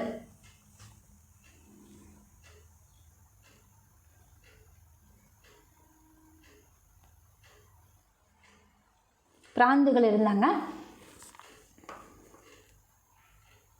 மாகாணங்களுக்கு கீழே சுபாக்கள் மற்றும் பிராந்துகள் இருந்தாங்க. அடுத்ததாக பார்த்தீங்க அப்படின்னா மம்லத்தார், காமா விஸ்தார். ஸோ இவங்கெல்லாம் பார்த்தீங்க அப்படின்னா மாவட்டங்களில் பேஷ்வாக்கள் சார்பாக பிரதிநிதிகளாக இருக்கக்கூடியவர்கள். மம்லத்தாரும் காமா விஸ்தாரும் பார்த்தீங்க அப்படின்னா மாவட்டங்களில் பேஷ்வாவின் கீழே பிரதிநிதிகளாக இருக்கக்கூடியவங்க. அடுத்ததாக தேஷ்முக், தேஷ்பாண்டே இவங்கெல்லாம் பார்த்தீங்க அப்படின்னா மாவட்ட அளவில் கணக்குகளை கவனிக்கிற அதிகாரிகளாகவும், இந்த மம்லத்தார், காம விஸ்தார் இருக்காங்களே அவங்களோட நடவடிக்கைகளை கண்காணிக்கக்கூடியவர்களாகவும் இந்த தேஷ்முக், தேஷ்பாண்டே இருக்கிறாங்க. அடுத்ததாக ரசத் அப்படின்னா பொதுப்பணம் தவறாக கையாளப்படுறதை தடுக்கிறதுக்காக மம்லத்தார்கள் மற்றும் அதிகாரிகள் இடத்துல முன்பணமாக வசூலிக்கப்பட பெரும் தொகைன்னு சொல்லலாம். ஸோ இவங்க வந்து நமக்கு மாவட்டங்களில் பேஸ்வாவோட பிரதிநிதிகளாக இருக்காங்க இல்லையா, மம்லத்தாரும் காமா விஸ்தாரும். ஸோ இவங்க பார்த்தீங்க அப்படின்னா இவங்க கிட்ட இருந்து ரசத் அப்படின்னு சொல்லக்கூடிய, அதாவது இவங்க கைக்கு போகக்கூடிய அந்த பொது பணம் அப்படிங்கிறது தவறாக கையாளப்படக்கூடாது அப்படிங்கிறதுக்காக இவங்க கிட்ட இருந்து முன்பணமும் ஒரு பெரும் தொகை வசூலிக்கப்படுது. அதுக்கு பேர் தான் ரசத். மாவட்டத்தில் முதல் முறையாக பார்த்தீங்க அப்படின்னா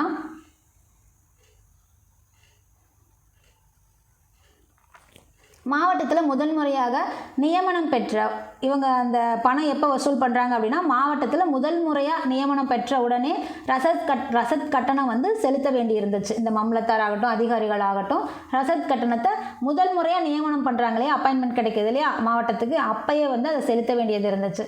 இரண்டாம் பாஜிராவ் காலத்தில் இந்த அலுவலகங்கள் எல்லாம் பார்த்தீங்க அப்படின்னா ஏலத்துக்கு விடப்படுது. ஸோ அவர் தான் லாஸ்ட்டு 1818 சரண்டர் ஆகிறாரு. ஸோ அந்த டைமில் பார்த்தீங்க அப்படின்னா இந்த அலுவலகங்கள் எல்லாமே வந்து மாவட்டத்தில் இருக்கக்கூடிய அலுவலகங்கள் எல்லாமே வந்து ஏலத்துக்கு விடப்படுது. எழுத்தர்கள் மற்றும் அடிநிலை ஊழியர்களுக்கு பார்த்தீங்க அப்படின்னா ஆண்டுக்கு 10லிருந்து 11 மாதங்கள் மட்டும்தான் ஊதியம் வழங்கப்பட்டிருக்கு. அடுத்ததாக கிராம நிர்வாகம்.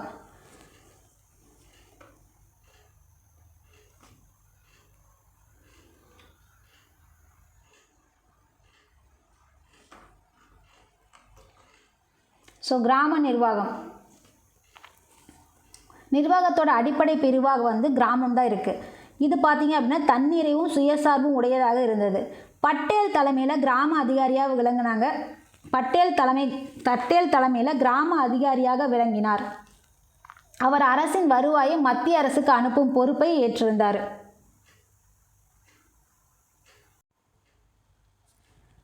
ஸோ கிராம நிர்வாகம் அப்படிங்கிறது கிராமம் அப்படிங்கும்போது நிர்வாகத்தோட அடிப்படை பிரிவாகவே கிராமம் தான் இருந்திருக்கு. கிராமம் அப்படிங்கும்போது தன்னிறைவு சுயசார்பு உடையதாக இருந்திருக்கு. அங்கே பட்டேல் அப்படிங்கிறவர் தலைமை கிராம அதிகாரியாக இருந்திருக்காரு. அவர் தான் பார்த்தீங்க அப்படின்னா அரசோட வருவாயை மத்திய அரசுக்கு அனுப்பும் பொறுப்பையும் ஏற்றிருந்தார். ஸோ அது நமக்கு ஒரு பிபிக்யூ புக் பேக் கொஸ்டினும், அதாவது யார் வந்து மத்திய அரசுக்கு அரசோட வருவாயை மத்திய அரசுக்கு அனுப்பக்கூடிய பொறுப்பில் இருந்தவர் யாருன்னு கேட்டிருக்காங்க. ஸோ பட்டேல் தான் வந்து இந்த பொறுப்பில் இருந்தவர். அவருக்கு அரசு ஊதியம் தர கிடையாது. ஆனாலும் அவரது பதவி அப்படிங்கிறது மரபு வழி சார்ந்ததாக இருந்துச்சு. பட்டேலுக்கு உதவியாக இருக்கிறவங்க யார் அப்படின்னு பார்த்தீங்கன்னா குல்கர்னி அல்லது கணக்காளர் மற்றும் ஆவண காப்பாளராக இருக்கிறாங்க. பட்டேலுக்கு கீழே யார் இருக்கிறாங்க உதவி செய்கிறதுக்குன்னா இவங்க 3 பேர் இருக்காங்க. குல்கர்னி, கணக்காளர், குல்கர்னின்னு சொல்லலாம் அல்லது கணக்காளர்னு சொல்லலாம். அவரோட சேர்த்து ஆவண காப்பாளர் வந்து பட்டேலுக்கு உதவி பண்ணுறதுக்காக இருக்காங்க. மத சடங்குகளை நடத்த வேண்டிய மரபு வழியாக வந்த கிராம சேவகர்களாக அவங்க விளங்கினாங்க. தச்சர், கொல்லர் மற்றும் இதர கிராம தொழில் சார்ந்தவர்கள் கட்டாய வேலையை செஞ்சாங்க. அடுத்ததாக நகர நிர்வாகம் எப்படி இருந்தது? நகர நிர்வாகம் அப்படிங்கும்போது நகரங்கள் மாநகரங்களோட தலைமை அதிகாரியாக யார் இருக்காங்க அப்படின்னா கொத்வால் அப்படிங்கிறவர் இருக்கார். இவரோட வேலை அப்படிங்கிறது சட்டம் ஒழுங்கை பராமரிக்கிறது தான் முக்கிய பணியாக இருந்தது கொத்வாலுக்கு. இவர் அதோடு சேர்ந்து விலைவாசி கட்டுப்பாடும் அவரோட பொறுப்பில் தான் இருக்குது. சிவில் வழக்குகளை தீர்க்கிறதும் பார்த்தீங்க அப்படின்னா கொத்வாலோட கடமை தான். மாதாந்திர கணக்குகளை அரசுக்கு அனுப்பக்கூடியவர் கொத்வால். ஸோ பட்டேல் அப்படிங்கிறவர்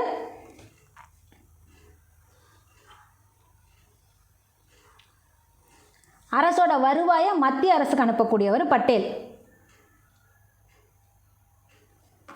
மாதாந்திர கணக்குகளை அரசுக்கு அனுப்புகிறவர் கொத்வால். ஸோ கொத்வால் அப்படிங்கிறவர் நகர காவல்துறை தலைவராகவும் ப்ளஸ் நீதிபதியாகவும் இருக்கக்கூடியவர். அடுத்ததாக வருவாய் மூலயமா கிடைக்கக்கூடிய ஆதாரங்கள். மராத்தியோட முக்கிய வருவாய் அப்படிங்கும்போது நிலவரி தான்.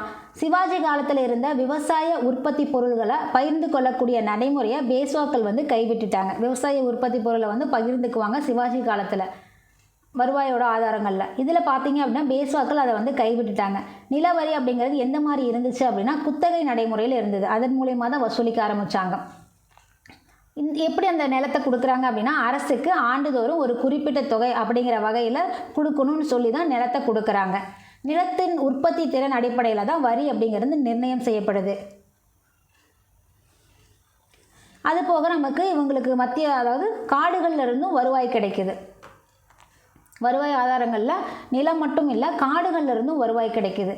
காடுகளிலிருந்து கிடைக்கக்கூடிய அந்த வருவாய் அப்படிங்கிறது மரம் வெட்டும் உரிமம், மேய்ச்சல் வேலிகளை பயன்படுத்துறது, அதுக்கான உரிமங்கள், இது வந்து கட்டண அடிப்படையில் தான் இருக்குது. போய் மரம் வெட்டணுமா, இந்த இவ்வளோ கட்டிட்டு போ, மேய்ச்சலில் வந்து ஆடு மாடை கொண்டே மேய்க்கணுமாங்க, அதுக்கு பணத்தை கட்டிட்டு போ, இந்த அடிப்படையில் தான் வந்து இருந்துச்சு. மரம் வெட்டு உரிமமாகட்டும், மேய்ச்சல் வேலிகளை பயன்படுத்துறதாகட்டும் கட்டண அடிப்படையில் தான் இருந்தது.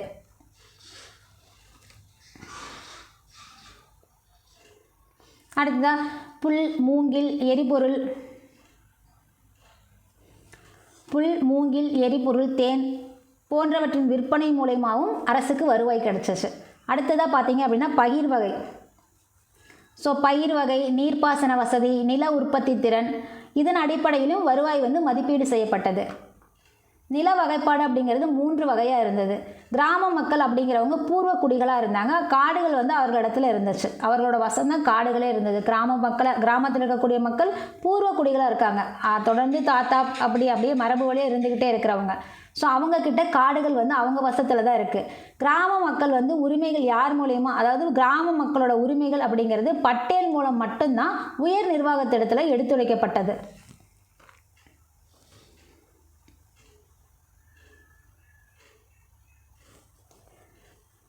இது இல்லாமல் இதர வருவாய்கள் என்ன சொல்லலாம் அப்படின்னா சவுத் மற்றும் சர்தேஸ் முகின்னு சொல்லலாம். சவுத் அப்படிங்கும்போது நம்ம போன வீடியோவில் பார்த்துருப்போம், 4ல் 1 பங்கு கொடுக்கணும் அப்படின்னு. சர்தேஸ் முகி அப்படிங்கிறது அது ஒரு மரபு வழி ஒரு பட்டம்னு சொல்லலாம், ஒரு வேலைன்னு சொல்லலாம். அதில் 10% வரி கிடைக்கிறது அப்படிங்கிற மாதிரி இருந்தது. இதில் பார்த்தீங்க அப்படின்னா சவுத்தோட பங்கீடு மட்டும், சவுத்து சர்தேஸ் முகி வந்து இதர வருவாயாக இருக்குது. சவுத்தோட பங்கீடு அப்படிங்கிறது ஆட்சியாளருக்கு 25%, இராணுவ தளபதிகள் அவங்க பராமரிப்புக்கு 66%, பண்டிட் சச்சுவுக்கு ஒரு 6%, வரி வசூல் பண்ணுறக்கூடிய அதிகாரிகளுக்கு ஒரு 3% பங்கிடப்படுது. அது போக சுங்கம், கலால் வரி, வனப்பொருட்கள், இதன் மூலயமாகவும் விற்பனை மூலமாகவும் வருவாய் கிடைக்கிது. அடுத்ததாக பார்த்தீங்க அப்படின்னா பொற்கொள்ளர்கள். பொற்கொள்ளர்கள் அப்படிங்கிறவங்க அரசுக்கு காப்புரிமை தொகையை செலுத்தி நாணயங்களை உற்பத்தி செஞ்சாங்க. நாணயங்கள் அப்படிங்கிறது குறிப்பிட்ட தரநிலையை பின்பற்ற வேண்டியது இருந்துச்சு. நாணயங்கள் தயாரிக்கிறது அப்படிங்கிற ஒரு தரநிலை ஃபாலோ பண்ணாங்க. அந்த தரநிலையில் முறைகேடு ஏற்படுது. அந்த முறைகேடு காரணமாக பார்த்தீங்க அப்படின்னா 1760 3ஆம் பானிபட் போருக்கு முன்னாடியே 1760 அதை வந்து தனியார் அனைத்து தொழிற்சாலைகளும் மூடப்பட்டது. ஏன்னா தரநிலையில் முறைகேடு நடக்குது. அதனால் 1760 அதை தயாரிக்கக்கூடிய அனைத்து தனியார் நாணய தொழிற்சாலைகளுமே வந்து மூடப்பட்டது. அதன் பின்னாடி பார்த்தீங்க அப்படின்னா ஒரே ஒரு மத்திய நாணய தொழிற்சாலை மட்டும்தான் நிறுவப்படுது 1760. அதுக்கப்புறமா இருக்கிறது ஒரே ஒன்று தான். மற்ற எல்லா தனியார் நாணய தொழிற்சாலைகளும் மூடப்பட்டுருச்சு.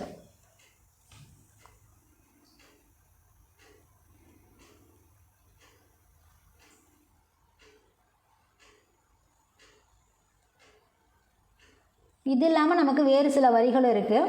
மராத்தியரோட பிற வரிகள் அப்படிங்கும்போது தேஷ்முக், தேஷ்பாண்டே அவங்க வச்சுருந்த நிலத்தின் மீது வரி, கிராம மகர்கள் வச்சுருந்த நிலத்தின் மீது வரி, கிணற்று பாசனை வச்சுருக்கக்கூடிய நிலத்தின் மீது வரி, வீட்டு வரி அப்படிங்கும்போது பிராமணர்கள் மற்றும் கிராம அதிகாரிகள் இவங்களுக்கு கிடையாது. இவங்களை தவிர்த்து மற்றவங்களுக்கு வீட்டு வரி இருந்தது. நல்ல சலுகைகள் பிராமணர்களுக்கு கிடைச்சிருக்குன்னு தெரியுது இதிலிருந்து. நம்ம அடுத்தது எடைக்கற்கள், அளவைகள் சோதனை, இதுக்கெல்லாம் பார்த்தீங்க அப்படின்னா வருடாந்திரமாக ஒரு கட்டணம் வசூலிக்கப்பட்டிருக்கு. அதுபோக விதவைகள் மறுமணம் செய்யணும் அப்படின்னா அதுக்கும் ஒரு வரி விதிச்சிருக்காங்க. செம்மறி ஆடு வச்சுருக்கியா, எருமை மாடு வச்சுருக்கியா, அதுக்கும் ஒரு வரி. மேய்ச்சல் நிலம் வச்சுருக்கியா, அதுக்கும் ஒரு வரி. நதிக்கரையோரத்தில் பூசணி பயிர் விவசாயம் பண்ணுறியா, அதுக்கு ஒரு வரி. நீ தான் வாரிசுன்னு சொல்கிறியா, அதுக்கு வாரிசு உரிமைக்கு போய் சொல்கிறியா, அதுக்கு ஒரு வரி. குதிரை வச்சுருக்கியா, இல்லை குதிரை விற்க போகிறியா, அதுக்கு ஒரு வரி. குதிரை விற்பனைக்கு ஒரு வரி. இதெல்லாம் பத்தாதுன்னு நிதி சிக்கல் அரசு போது இருக்கக்கூடிய சிறப்பு வரிகள் அப்படின்னா அனைத்து நில உடைமையாளர்களுக்கும் கூடுதல் வரி விதிக்கப்பட்டது.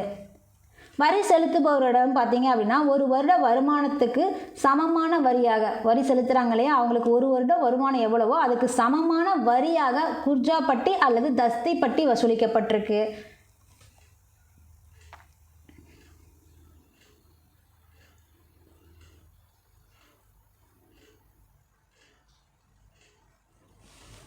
குர்ஜாப்பட்டி, தஸ்திப்பட்டி எல்லாம் வசூலிக்கப்பட்டிருக்கு. ஒரு வருட வருமானத்துக்கு சமமாக வசூலிக்கப்பட்டிருக்கு. அது இல்லாமல் நீதி பரிபாலனத்தால் கிடைக்கக்கூடிய வருவாய், அதாவது பணப்பத்திரங்கள் மீது 25% கட்டணம் வசூலிக்கப்பட்டிருக்கு. தகாத உறவில் ஈடுபட்டதாக சொல்லி குற்றம் சாட்டப்பட்ட நபர்களாக இருக்கலாம், அல்லது சந்தேகத்துக்கு இவங்க தகாத உறவில் ஈடுபட்டிருந்தாங்கன்னு சந்தேகப்பட்ட நபர்களாகவும் இருக்கலாம். அவங்கக்கிட்ட இருந்து அபராதம் வசூலிக்கப்பட்டிருக்கு. அதே மாதிரி சொந்த பயன்பாட்டுக்காக இறக்குமதி செய்யப்பட்ட பொருள்கள் மீதான வரி, இது பிராமணர்களுக்கு மட்டும் விலக்கு அளிக்கப்பட்டிருக்கு. சொந்த பயன்பாட்டுக்காக இறக்குமதி பண்ணுறாங்களே, அது மற்றவங்களுக்கு வரி விதிச்சிருக்காங்க. பட் பிராமணர்களுக்கு அந்த வரி விலக்கு இருந்திருக்கு.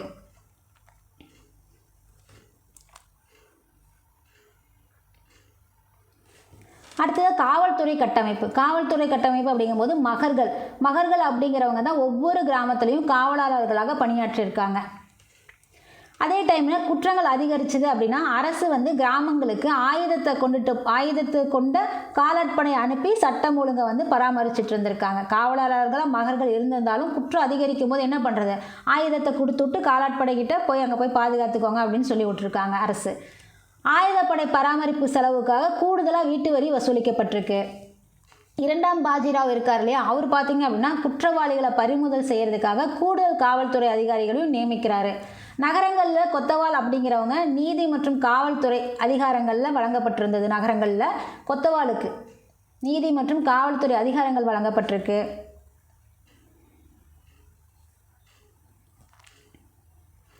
அதே போக நமக்கு கொத்தவாலோட கூடுதல் பணிகள் என்ன அப்படின்னா விலைகளை கண்காணிக்கிறது, மக்கள் தொகை கணக்கெடுப்பு, சிவில் வழக்குகளை விசாரிக்கிறது, அரசுக்கு தொழிலாளர்களை வழங்குறது, காவல்துறை கண்காணிப்பாளர் அல்லது நகர்காவுக்கு தங்களது பணிகளை மேற்கொள்றதுக்கான கட்டணங்களை விதிக்கிறது. ஸோ இதெல்லாமே கொத்தவாலோட கூடுதல் பணிகளாக இருந்திருக்கு. அடுத்தது நீதித்துறை அப்படிங்கும்போது மராத்தியரோட நீதித்துறை முறையானது கிடையாது.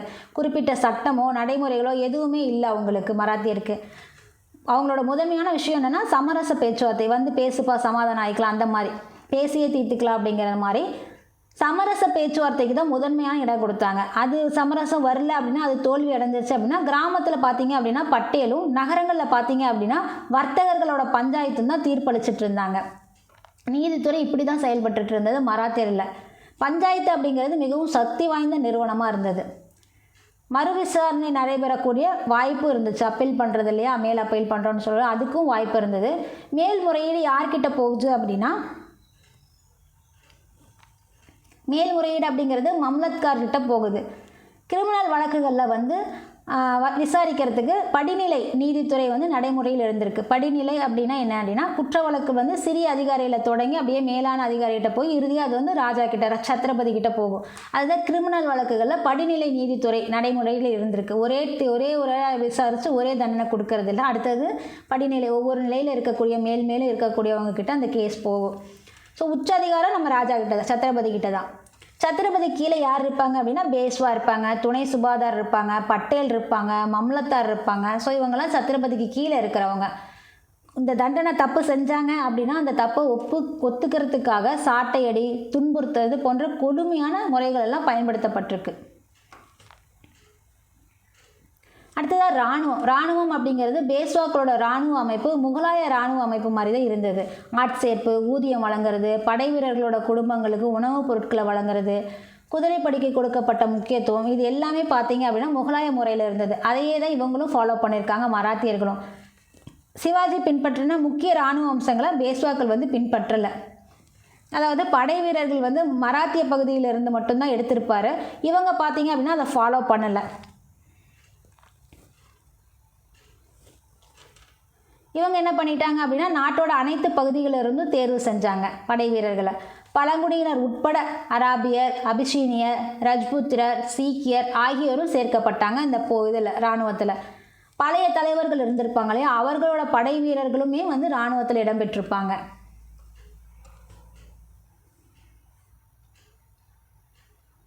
அடுத்தது குதிரைப்படை அப்படிங்கிறது மராத்திய இராணுவத்தோட முக்கிய பலம்னு சொல்லலாம்.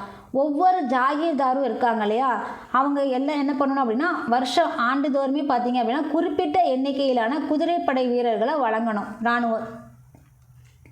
ஒவ்வொரு ஜாகீர்தாரும் ஆண்டுதோறும் குறிப்பிட்ட எண்ணிக்கையிலான குதிரைப்படை வீரர்களை வழங்கணும்.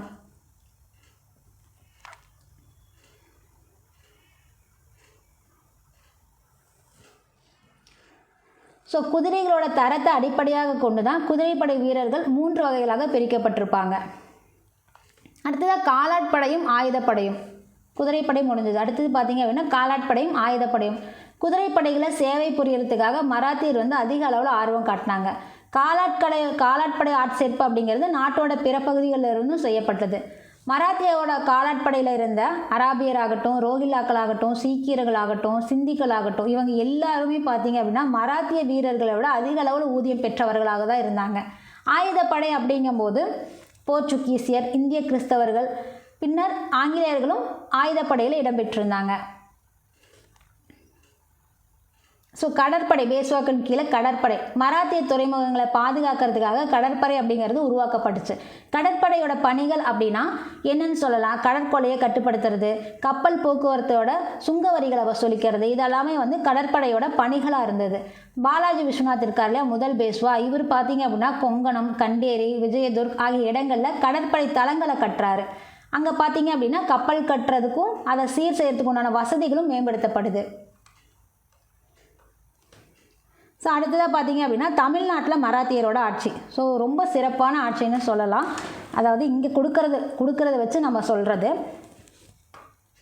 ஏன் அப்படின்னா இங்கே இரண்டாம் சரபோஜி இருந்திருப்பார். நம்ம மற்ற மேலே பார்த்த அந்த மராத்திய அரசர்கள் சிவாஜி ஆகட்டும், அவரோட மகன் சாகு, அதாவது சாம்பாஜி, சாகு எல்லாருமே நம்ம பார்த்துட்டு வந்திருப்போம். அவங்க வந்து பேரரசை டெவலப் பண்ணிட்டு போகிறது எல்லாமே நமக்கு கொடுத்துருப்பாங்க. பட் இங்கே வந்து இவர் இரண்டாம் சரபோஜி அப்படிங்கும்போது இவர் கல்விக்கு எப்படி கொடுத்தாரு, என்னென்ன செஞ்சார், அதாவது ஆதரவற்றோராகட்டும், ஏழை எளிய மக்களாகட்டும், இவங்களுக்கு வந்து கல்வி எப்படி கிடைக்கணும், அதாவது ஆங்கில வழி கல்வி, பிராந்திய மொழி கல்விகள்லாம் வந்து இலவசமாக கிடைக்கணும், தொடக்க பள்ளிகள் அப்படிங்கிறது இவரால் தான் உருவாக்கப்பட்டிருக்கும். ஸோ இதெல்லாம் நம்ம இந்த இதில் தெரிஞ்சுக்கலாம், தமிழ்நாட்டோட மராத்தியர் ஆட்சியில் தெரிஞ்சுக்கலாம். குறிப்பிட்டு இவர் இரண்டாம் சரபோஜியை சொல்லணும் அப்படின்னா அவர் ஒரு 40 வருஷம் ஆட்சி பண்ணிட்டு இறந்திருப்பார். இவர் இறக்கும் போது அந்த இறுதி இதில் கலந்துக்கிறதுக்கு வந்து 90,000க்கும் மேற்பட்ட மக்கள் கலந்துக்கிட்டதாக ஒருத்தர் வந்து சொல்லியிருக்காரு. ஸோ அந்த அளவுக்கு இவர் எந்த சிறப்பான இது இருந்திருந்தால் 90,000 பேர் வந்து இவரோட இறப்பில் கலந்துருப்பாங்க அப்படின்னு பாருங்களேன். ஸோ நம்ம பார்க்கலாம். இப்போ கிருஷ்ணதேவராயர் தான் நமக்கு நாயங்கரா முறை அறிமுகம் செய்யப்படுது. அவரோட ஆட்சி காலம் அப்படிங்கும்போது 1509 29 வரைக்கும் இருந்தது. ஸோ இவரோட ஆட்சியில் தான் அஷ்டதி கஜங்கள்லாம் இருந்திருக்கும் இல்லையா, நம்ம பார்த்தோம். ஸோ இதில் பார்த்தீங்க அப்படின்னா நயங்கரா முறையை அறிமுகம் செய்கிறது, நாயக்கர் முறைன்னு சொல்லலாம். ஸோ அறிமுகம் செஞ்சது யார், கிருஷ்ணதேவராயர் தான். நம்ம அந்த விஜயநகர பேரரசு பார்க்கும்போதே இதை நம்ம பார்த்துருப்போம்.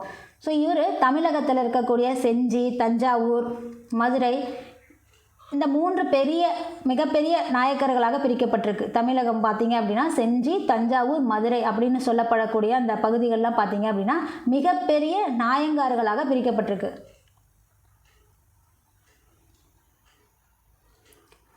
ஸோ நாயங்கார முறை அப்படிங்கிறது அந்த முறையில் துணைத் தலைவர்கள் இருக்காங்க இல்லையா, அவங்க துணைத் தலைவர்கள் வந்து பாளையக்காரர்களாக நியமனம் செய்யப்படுறாங்க. நாயங்காரி முறையை வந்து கிருஷ்ணதேவராயர் கொண்டு வராரு. ஸோ அவங்களுக்கு கீழே துணைத் தலைவர்களாக இருக்கிறவங்கள தான் பாளையக்காரர்களாக நியமனம் செய்கிறாங்க. தஞ்சாவூர் பார்த்தீங்க அப்படின்னா முதல்ல யார்கிட்ட இருக்குது, சோழர்கிட்ட இருக்குது, பின்னாடி பாண்டியர்கிட்ட வருது, பின்னாடி மதுரை சுல்தானத்திட்ட போகுது, கடைசியாக தஞ்சாவூர் பார்த்தீங்க அப்படின்னா நாயக்கர் கைக்கு போகுது. மதுரை நாயக்கருக்கும் தஞ்சாவூர் நாயக்கருக்கும் இடையே பகை. ஸோ அதில் பிரச்சனை நடக்குது. 1673 தஞ்சாவூரில் நாயக்க ஆட்சி அப்படிங்கிறது முடிவுக்கு வந்துடுது. 1673 முடிவுக்கு வந்துடுது. 76 அப்படிங்கும்போது மராத்திய தளபதி வெங்கோஜி இருக்கார் இல்லையா, எக்கோஜின்னு சொல்லப்படக்கூடியவர், அவரை தஞ்சாவூரோட அரசராக அறிவிக்கிறார். 74 சத்ரபதி சிவாஜி வந்து அரியணை ஏறுறாரு. 76 அப்படிங்கும்போது தமிழகத்தில் தஞ்சாவூரில் நாயக்கர் ஆட்சி முடிவுக்கு வந்ததுக்கப்புறமா மராத்திய தளபதி வெங்கோஜி வந்து தஞ்சாவூரோட அரசனாக அறிவிக்கிறாரு. இதுதான் தமிழ்நாட்டில் மராத்திய ஆட்சியோட தொடக்கம்னு சொல்லப்படுது.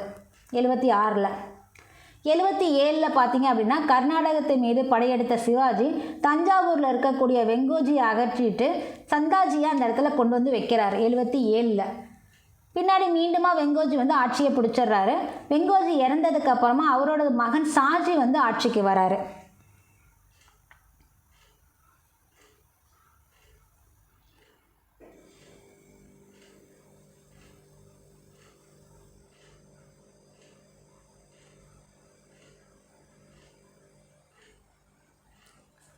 சிவாஜி வந்து கர்நாடகத்து மீது படையெடுத்தது 1677. ஸோ அந்த டைமில் தஞ்சாவூரில் இருந்த வெங்கோஜி அனுப்பிட்டு சந்தாஜியை அந்த இடத்துல அமர்த்துறாரு. மீண்டுமா வெங்கோஜி வந்து ஆட்சியை பிடிச்சிடுறாரு. வெங்கோஜி இறந்ததுக்கு அப்புறமா அந்த இடத்துக்கு அவரது மகன் சாஜி வராரு. சாஜி வந்து இறக்கும்போது வாரிசு இல்லாமல் இறந்துடுறாரு. அதனால் சகோதரர் முதலாம் சரபோஜி வந்து ஆட்சியாளராக ஆகிறாரு. சாஜிக்கு வாரிசு இல்லை, அதனால் அவரோட சகோதரர் முதலாம் சரபோஜி வந்து ஆட்சியாளராக ஆகிறாரு. இவர் பார்த்தீங்க அப்படின்னா 1712 28 வரைக்குமே கிட்டத்தட்ட 16 ஆண்டுகளுக்கு வந்து முதலாம் சரபோஜி தான் ஆட்சியில் இருக்கார். தமிழகத்தில் யார் இருந்தாங்க அப்படிங்கிறத பார்க்குறோம் மராத்தியர்களில். ஸோ அதில் 1712 1728 வரைக்கும் கிட்டத்தட்ட 16 வருஷம் முதலாம் சரபோஜி தான் ஆட்சியில் இருக்கார். 28க்கு அப்புறமா யார் இருக்காங்க அப்படின்னா துக்கோஜி ஆட்சியாளராக இருக்கார். துக்கோஜி அடுத்தது பார்த்தீங்க அப்படின்னா 1739 63 வரைக்குமே பார்த்தீங்க அப்படின்னா பிரதாப் சிங் ஆட்சியில் இருக்கார். 39 63 வரைக்கும் பிரதாப் சிங் ஆட்சியில் இருக்கார். 63க்கு அப்புறமா 87 அப்படிங்கும்போது அவரது மகன் பிரதாப் சிங்கோட மகன் வந்து துல்ஜாஜி வந்து ஆட்சிக்கு வராரு. அதே 1787 தான் பிரதாப் சிங்கோட மகன் துல்ஜாஜியும் ஆட்சிக்கு வராரு. அதே டைமில் 10 வயதாக இருக்கக்கூடிய இரண்டாம் சரபோஜியும் அரியணை ஏறுறாரு. ஆட்சியை பார்த்தீங்க அப்படின்னா துல்ஜாஜியோட சகோதரர் அமர்சிங் வந்து நடத்துகிறாரு. ஏன்னா அது 10 வயது தானே இரண்டாம் சரபோஜிக்கு. ஸோ அதனால் அந்த ஆட்சியை துல்ஜாஜியோட சகோதரராக இருக்கக்கூடிய அமர்சிங் வந்து நடத்துகிறாரு. இந்த வாரிசு அரசியலை ஆங்கிலேயர்கள் எதிர்க்கிறாங்க. அதனால் இரண்டாவது சரபோஜி மீது ஒப்பந்தம் ஒன்று திணிக்கிறாங்க. ஆங்கிலேயர் தலையீடு செஞ்சு ஒப்பந்தம் திணிக்கிறதுனால இரண்டாம் சரபோஜி ஆட்சியை ஆங்கில இடத்துல ஒப்படைக்க அந்த சூழ்நிலை ஒன்று வருது. இரண்டாம் சரபோஜி பார்த்தீங்க அப்படின்னா தஞ்சாவூர் மராத்தியர்களோட கடைசி ஆட்சியாளர்னு சொல்லப்படுது. இரண்டாம் பாஜிராவ் பேஸ்வாவுக்கு சொன்ன மாதிரி இரண்டாம் சரபோஜி பார்த்தீங்க அப்படின்னா போன்ஸ்லே வம்சத்தை சேர்ந்த தஞ்சாவூரோட மராத்தியர்களோட கடைசி ஆட்சியாளர் இவர் தான். ஒரு 40 வருஷம் ஆட்சி பண்ணார்.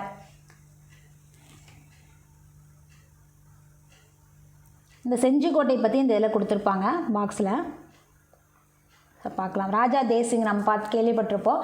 ஸோ முகலாய படையெடுப்பு காரணமாக மராத்திய மன்னர் ராஜாராம் இருக்கார் இல்லையா, அவர் ராய்கர்லேருந்து தப்பி செஞ்சிக்கு அடைக்கலம் வராரு. முகலாய படைத்தலைவர்கள் அப்படின்னு சொல்லப்படக்கூடிய சுல்பிகர் கான் மற்றும் அதுக்கப்புறமா தாவூத் கான் இவரோட தலைமைகளில் வந்து செஞ்சி வந்து அவங்க முகலாயர் கடையில் போயிடுது. 1700 அப்படிங்கும்போது பண்டேலா ரஜபுத்திர தலைவர் சூரப் சிங் ஆகட்டும்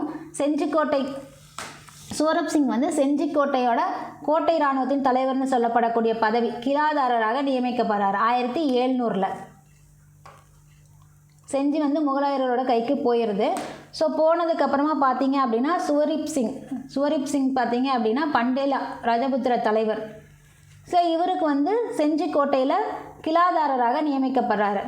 இவர் வந்து சுவரூப் சிங் பார்த்தீங்க அப்படின்னா செஞ்சியை முழுவதுமாக அவரோட கட்டுப்பாட்டுக்குள்ளே கொண்டு வந்துடுறாரு. 1714 வந்து நியமிக்கப்படுறாரு. கோட்டையோட இராணுவ தலைவராக நியமிக்கப்படுறாரு. அவர் செஞ்சு அவரோட கைக்கு முழுவதமாக வந்துடுது. 1714 அப்படிங்கும்போது அவர் மறைஞ்சிடுறாரு. சுவரூப் வந்து மறைஞ்சிடுறாரு. அதுக்கப்புறமா அவரது மகன் தான் வந்து தேசிங், ராஜா தேசிங்னு சொல்லக்கூடியவர். அவர் ஆட்சிக்கு வராரு. தேசிங்கை பார்த்தீங்க அப்படின்னா முகலாய மன்னருக்கு கப்பம் கட்டுறதுக்கு மறுக்கிறாரு. ஸோ அதனால் நவாப் சதத் உல் லா கான் இவர் வந்து தாக்குதல் நடத்துகிறாரு. நவாப் சதத் உல்லால் கான் இவர் வந்து தாக்குதல் நடத்துகிறாரு தேசிங்கு மேலே. இந்த சண்டையில் 22 வயதில் ராஜா தேசிங் வந்து வீர மரணம் அடைஞ்சிடுறாரு. ஸோ இவர் வீர மரணம் அடைஞ்சதுக்கப்புறமா அவரது இளம் மனைவி, இவருக்கே 22 வயசு தான் ஆகுது. ஸோ அவரோட மனைவியும் இவரோட சேர்ந்து உடன்கட்டை ஏறிடுறாங்க. ஸோ ராஜா தேசிங் அப்படிங்கிறவர் இவ்வளோ பெரிய இதுன்னு நமக்கு கேள்விப்பட்டிருப்போம், வீரம் அடைந்தவர் அப்படின்னு. ஸோ அவரை பற்றி தான் நமக்கு இந்த பாக்ஸில் கொடுத்துருக்காங்க. அடுத்ததாக இரண்டாம் சரபோஜி. இவர் வந்து தலை சிறந்த அரசர் அப்படின்னு சொல்லப்படக்கூடியவர். இவர் பார்த்தீங்க அப்படின்னா ஜெர்மானிய மிஷனரி ஃபெட்ரிக் ஸ்வாட்ஸ் மூலம் கல்வி கற்றவர்.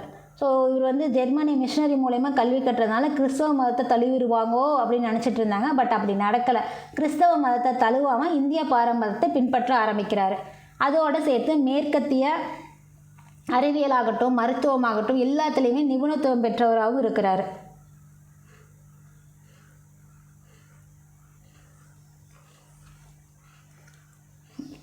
மேற்கத்திய அறிவியல், மருத்துவம் ஆகியவற்றில் நிபுணத்துவம் பெற்றவராகவும் இருக்கார்.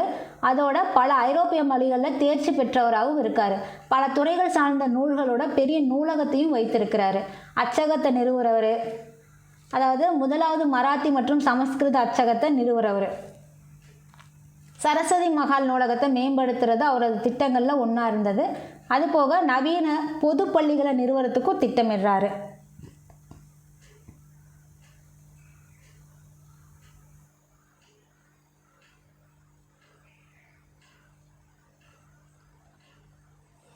நவீன பொதுப்பள்ளிகள், அதாவது சரஸ்வதி மகால் நூலகத்தை மேம்படுத்துறதும் அவரது திட்டங்களில் ஒன்றா இருக்குது.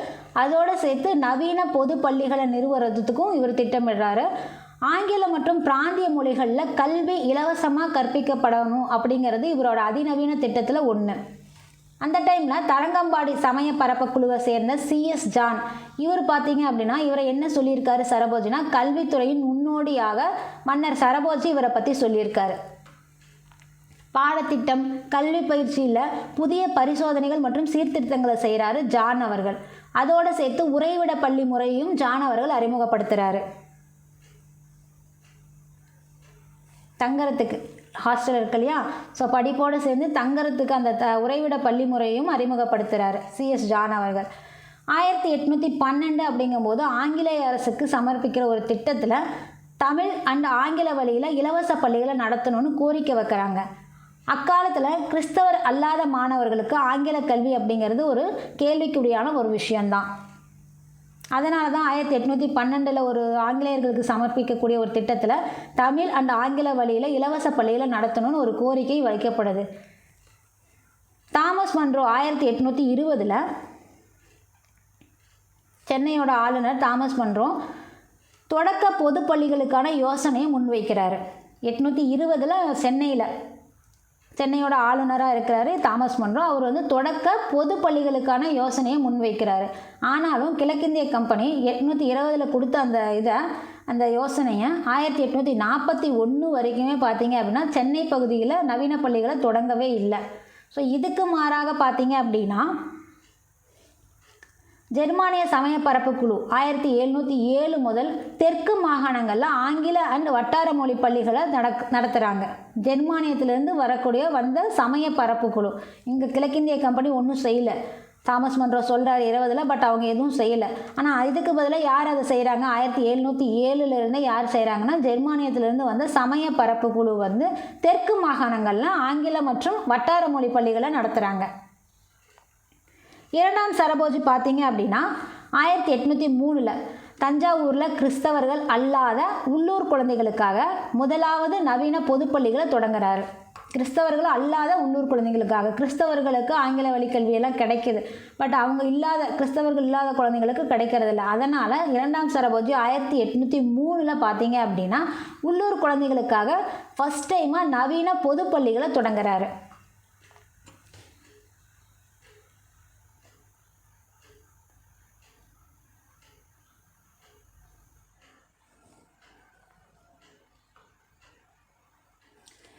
இந்திய அரசர்கள் பார்த்தீங்க அப்படின்னா உயர்கல்வி நிறுவனங்களை நிறுவி இருந்தாலும் தொடக்க பள்ளிகளை நடத்தவில்லை அப்படிங்கிறது ஒரு குறிப்பிடத்தக்க ஒரு விஷயம். உயர்கல்வி நிறுவனங்கள் வந்து இந்திய அரசர்களால் நிறுவி இருந்தாங்க, பட் தொடக்க பள்ளி அப்படிங்கிறது ஒன்று இல்லை அப்படிங்கிற மாதிரி சொல்லப்படுது. இரண்டாம் சரபோஜி பார்த்தீங்க அப்படின்னா தஞ்சாவூர் மற்றும் அண்டை பகுதிகளில் ஆதரவற்றோருக்கும் ஏழைகளுக்காகவும் இலவச தொடக்க மற்றும் உயர்நிலை பள்ளிகளை நிறுவுறாரு. இந்திய அரசர்கள்லாம் வந்து உயர்நிலை கல்வி நிறுவனங்கள் தான் இருந்தது, பட் தொடக்க பள்ளிகள் அப்படிங்கிறத சொல்லிக்கிற மாதிரி எதுவும் இல்லை, குறிப்பிடப்படலைன்னு சொல்கிறாங்க. பட் இவர் தான் இரண்டாம் சரபோஜி தான் பார்த்தீங்க அப்படின்னா தஞ்சாவூர் ஆகட்டும், அதை சுற்றி இருக்க பகுதிகளாகட்டும் ஆதரவற்றவர்களுக்காகவும் ஏழைகளுக்காகவும் இலவச தொடக்க அண்ட் உயர்நிலை பள்ளிகளை நிறுவுறாரு. ஸோ இதில் சேவை பெற்றவர்கள் அப்படிங்கிறவங்க அரசவை மேன்மக்கள், வேத அறிஞர்கள், ஆதரவற்றோர், ஏழைகள் எல்லாருமே பார்த்தீங்க அப்படின்னா இந்த பள்ளிகளில் சேவை பெற்றவர்களாக இருக்காங்க. அதுபோக நவவித்யா முறை எனப்படும் புதிய கல்வி முறையும் அறிமுகப்படுத்துகிறாரு இரண்டாம் சரபோஜி. நவவித்யான்னு சொல்லப்படக்கூடிய அந்த முறையில் புதிய கல்வி முறையும் அறிமுகப்படுத்துகிறாரு. 1803 அப்படிங்கும்போது இரண்டாம் சரபோஜி நிறுவிய முக்தாம்பாள் சத்திரம் அப்படிங்கிறது அரசரோட விருப்பமான அன்னச்சத்திரம்னு சொல்லப்படுது. 1803 பார்த்தீங்க அப்படின்னா இவர் தான், இரண்டாம் சரபோஜி தான் முக்தாம்பாள் சத்திரம். அது என்னது? அரசரோட விருப்பமான அன்னச்சத்திரம். 1822 தான், இந்த 1803 இது நிறுவிட்டாங்க. பட் 22 அப்படிங்கும்போது இந்த சத்திரம் அப்படிங்கிறது 2 வகுப்பறைகள், 15 ஆசிரியர்கள், 464 மாணவர்கள், பல்வேறு சமூகங்களை சேர்ந்தவங்க. ஸோ இவங்களுக்கு காலையிலையும் மாலையிலையும் படிப்பு சொல்லப்படுது. 15 ஆசிரியர்கள் இருக்காங்க, 2 வகுப்பறைகள் இருக்குது. 803 இந்த சத்திரம் இருக்குது, 822 இந்த வந்து ஸ்கூலாக மாறுகிறது. அதுபோக நமக்கு கண்ணந்தன்குடியில் மத பரப்பாளர்கள் நடத்திய ஏழை கிறிஸ்தவ மாணவர் பள்ளியையும் சரபோஜி ஆதரிக்கிறார். இவரும் சொந்தமாக பண்ணுறாரு. அது மட்டும் இல்லாமல் கண்ணந்தன்குடியில் மத பரப்பாளர்கள் நடத்திய ஏழை கிறிஸ்தவ மாணவர் பள்ளியையும் சரபோஜி ஆதரிக்கிறாரு. ஸோ அவரது வள்ளல் தன்மைக்கு சான்று அப்படிங்கிறது ஆதரவற்றோருக்கான பள்ளிகள்னு சொல்லலாம். ஸோ இது ஒரு புக் பேக் கொஸ்டின் நமக்கு. இது தன்வந்திரி மஹால், அதாவது மனிதர்கள் அண்டு விலங்குகளுக்கான மூலிகை மருந்து ஆராய்ச்சி நிறுவனம் சரபோஜியால் நிறுவப்பட்டது. அதை என்னென்னு சொல்லுவோம் அப்படின்னா தன்வந்திரி மஹால்னு சொல்லுவோம். மனிதர்கள் அண்டு விலங்குகளுக்காக மூலிகை மருந்து ஆராய்ச்சி நிறுவனம் அது என்ன அப்படின்னா தன்வந்திரி மஹால் தான் சரபோஜியால் நிறுவப்பட்டது. அதுபோக நோயாளிகளோட ஆவண பராமரிப்பு முறையை முதன்முறையாக அறிமுகப்படுத்துகிறாரு. ஸோ அவங்களோட ஹெல்த் டீட்டெயில்ஸ் எல்லாம் பார்த்தீங்க அப்படின்னா அது ஒரு இதாக பராமரிக்கிறது முதல் டைமாக இவர் தான் பண்ணுறாரு. நவீன மருத்துவர்கள் ஆயுர்வேதம், யுனானி, சித்த மருத்துவம் ஆகியவற்றோட மருத்துவ சிகிச்சைக்கான மருந்துகள் குறித்து ஆராய்ச்சியை மேற்கொண்டாங்க. 18 தொகுதிகள் கொண்ட ஆராய்ச்சி நூலை சரபோஜி உருவாக்குறாரு. அதுபோக முக்கிய மூலிகைகள் குறித்து கை ஓவியங்களுடன் தகவல் பட்டியலையும் தயாரித்து பாதுகாத்துட்டு வராரு. 18 தொகுதிகள் கொண்ட ஆராய்ச்சி நூலையும் சரபோஜி உருவாக்குறாரு. அது இல்லாமல் முக்கிய மூலிகைகள் இருக்கு இல்லையா, அதை வந்து கை ஓவியங்களுடன் தகவல் பட்டியல் தயாரித்து அதையும் பாதுகாத்துட்டு வராரு.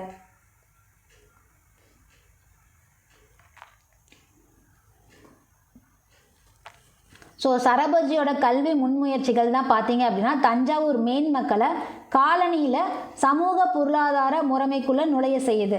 அந்த கிழக்கிந்திய கம்பெனி அவங்க இருக்காங்க இல்லையா, ஸோ அங்கே சமூக பொருளாதார முறைமைக்குள்ளே நுழைய செய்யுது இவங்களோட படிப்புக்கான முன்முயற்சி. அது மட்டும் இல்லை, அரசவையில் பிராமண அதிகாரிகள் ஐரோப்பிய அறிவு, தொழில்நுட்பம், கலைகள் ஆகியவற்றில் பயிற்சி பெற்றாங்க. அரசவையில் பிராமண அதிகாரிகள் பார்த்தீங்க அப்படின்னா ஐரோப்பிய அறிவு, தொழில்நுட்பம், கலைகள் ஆகியவற்றிலும் பயிற்சி பெற்றவர்களாக இருக்காங்க. ஆங்கில கல்வி கற்ற துபாசிகள், எழுத்தர்கள், இந்து மற்றும் கிறிஸ்தவ மொழிபெயர்ப்பாளர்கள் இவங்க எல்லாருமே பார்த்தீங்க அப்படின்னா ஐரோப்பிய இந்திய அரசவைகளுக்கு இடையே மத்தியஸ்தம் செஞ்சு பல பொறுப்புகள் இருக்கிறவர்களாகவும் இருக்காங்க. துபாசிகள், எழுத்தர்கள், இந்து மற்றும் கிறிஸ்தவ மொழிபெயர்ப்பாளர்கள் இவங்க வந்து ஐரோப்பிய அரசுக்கும் இந்திய அரசுக்கும் இடையே மத்தியஸ்தம் செஞ்சு பல பொறுப்புகளில் இருக்காங்க, பணிபுரிகிறாங்க. சரபோஜியோட அரசவையில் 2 பண்டிதர்கள் அவங்க பார்த்தீங்க அப்படின்னா கிழக்கிந்திய நிறுவனத்தோட புனித ஜார்ஜ் கோட்டை கல்லூரியில் மொழிபெயர்ப்பாளர்களாகவும் அச்சு கலாச்சார தலைவர்களாகவும் இருக்காங்க. இவங்க 2 பண்டிதர்கள் வந்து சரபோஜியோட அரசவையில் இருந்தவங்க. சரபோஜி ஆகட்டும், ஜான் ஆகட்டும், இவங்களோட கல்வி முயற்சிகள் காலனி ஆதிக்கத்தை தமிழகத்தில் சமூக, அரசியல், கலாச்சார மாற்றங்களை உருவாக்கியிருக்கு. ஸோ இவங்களோட முன்முயற்சி தான், கல்விக்கான முன்முயற்சி தான் தமிழகத்தில் காலனி ஆதிக்க ஆட்சியில் சமூக, அரசியல், கலாச்சார மாற்றங்களை உருவாக்கினதாக இருக்குது. ஸோ அது மட்டும் இல்லை, பாரம்பரிய இந்திய கலைகளான நடனம், இசையை ஆதரித்த கொடையாளராக சரபோஜி விளங்கினார். ஸோ இதுக்கும் கொடை அளிச்சிருக்காரு. கல்விக்கு மட்டும் இல்லை, இந்திய கலைகளாக இருக்கக்கூடிய நடனம், இசை இதுக்குமே ஆதரவு கொடுத்துருக்காரு. இவர் எழுதின நூல்கள் அப்படின்னா குமார சம்பவ சம்பு, தேவேந்திர குறவஞ்சி, முத்ர ராக்ஷயா இது 3மே வந்து சரபோஜி எழுதின நூல்கள். ஸோ இதோட சேர்த்து இன்னொரு குமார சம்பவ அப்படிங்கிற மாதிரி ஒரு நூலை கொடுத்து இந்த 4 நூலில் சரபோஜி எழுதாத நூல் எதுன்னு ஒரு புக் பேக் கொஸ்டின் கொடுத்துருக்காங்க. நமக்கு ஒரு 3 நூல்கள் எழுதப்பட்டிருக்கு. குமார சம்பவ சம்பு, தேவேந்திர குறவஞ்சி, முத்ர ராக்ஷயா இது எல்லாமே நமக்கு சரபோஜி எழுதின நூல்கள். அது மட்டும் இல்லை, இவர் பார்த்தீங்க அப்படின்னா கர்நாடக இசையில் கிளாரினட், வயலின் போன்ற மேற்கத்திய இசைக்கருவிகளையும் அறிமுகப்படுத்துகிறாரு.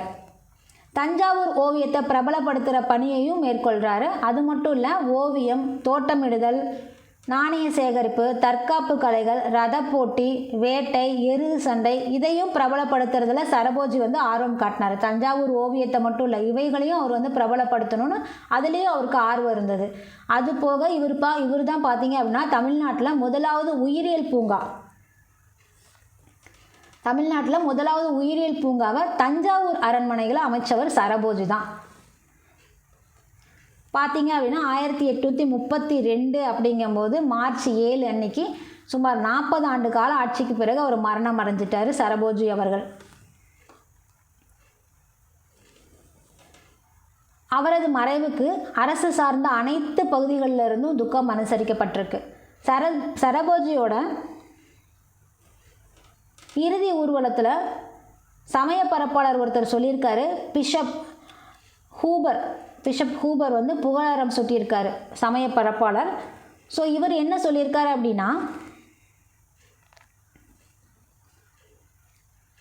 சரபோஜியோட இறுதி யாத்திரையில் 90,000க்கும் மேற்பட்டோர் கலந்து கொண்டிருக்காங்க. ஸோ அதில் கலந்துக்கிட்ட அத்தனை பேரையும் பார்த்ததுக்கப்புறமா இறுதி ஊர்வலத்தில் இருந்த சமய பரப்பாளர்னு சொல்லப்படக்கூடிய பிஷப் ஹூபர் என்ன புகழாரம் கொடுத்துருக்காரு 2ஆம் சரபோஜிக்கு அப்படின்னா,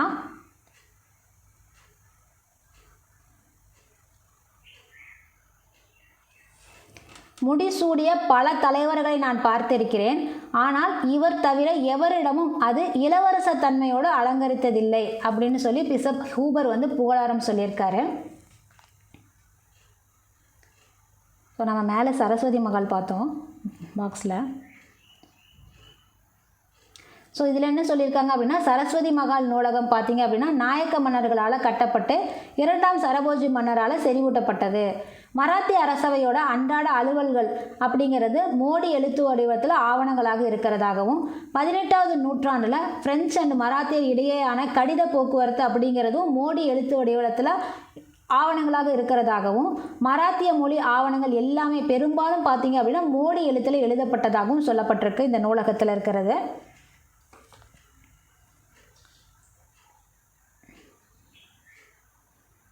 ஸோ இங்கே ஆளுநர் மன்றோ இருக்கார் இல்லையா, ஸோ அவரோட கணக்கெடுப்பு 1823 ஆளுநர் மன்றோவோட கல்வி கணக்கெடுப்பு தஞ்சாவூரில் மொத்தம் 44 பள்ளி இருந்திருக்கு. 823 கணக்கெடுத்திருக்காங்க. ஸோ யார் கணக்கெடுத்தாங்க அப்படின்னா, யார் டைமில் அப்படின்னா ஆளுநர் மன்றோ. ஸோ இவர் எடுக்கும்போது அந்த டைமில் தஞ்சாவூரில் மொத்தம் 44 ஸ்கூல் இருந்திருக்கு. அதில் 21 ஸ்கூல் அரசால் இலவசமாக நடத்தப்பட்டிருக்கு. ஒரு 19 ஸ்கூல் பார்த்திங்க அப்படின்னா சமய பரப்பாளர்கள் நடத்தியிருக்காங்க. ஒரு ஸ்கூல் மட்டும் ஆலய நிர்வாகம் நடத்தியிருக்கு. ஆலயத்தோட நிர்வாகம் நடத்தியிருக்கு.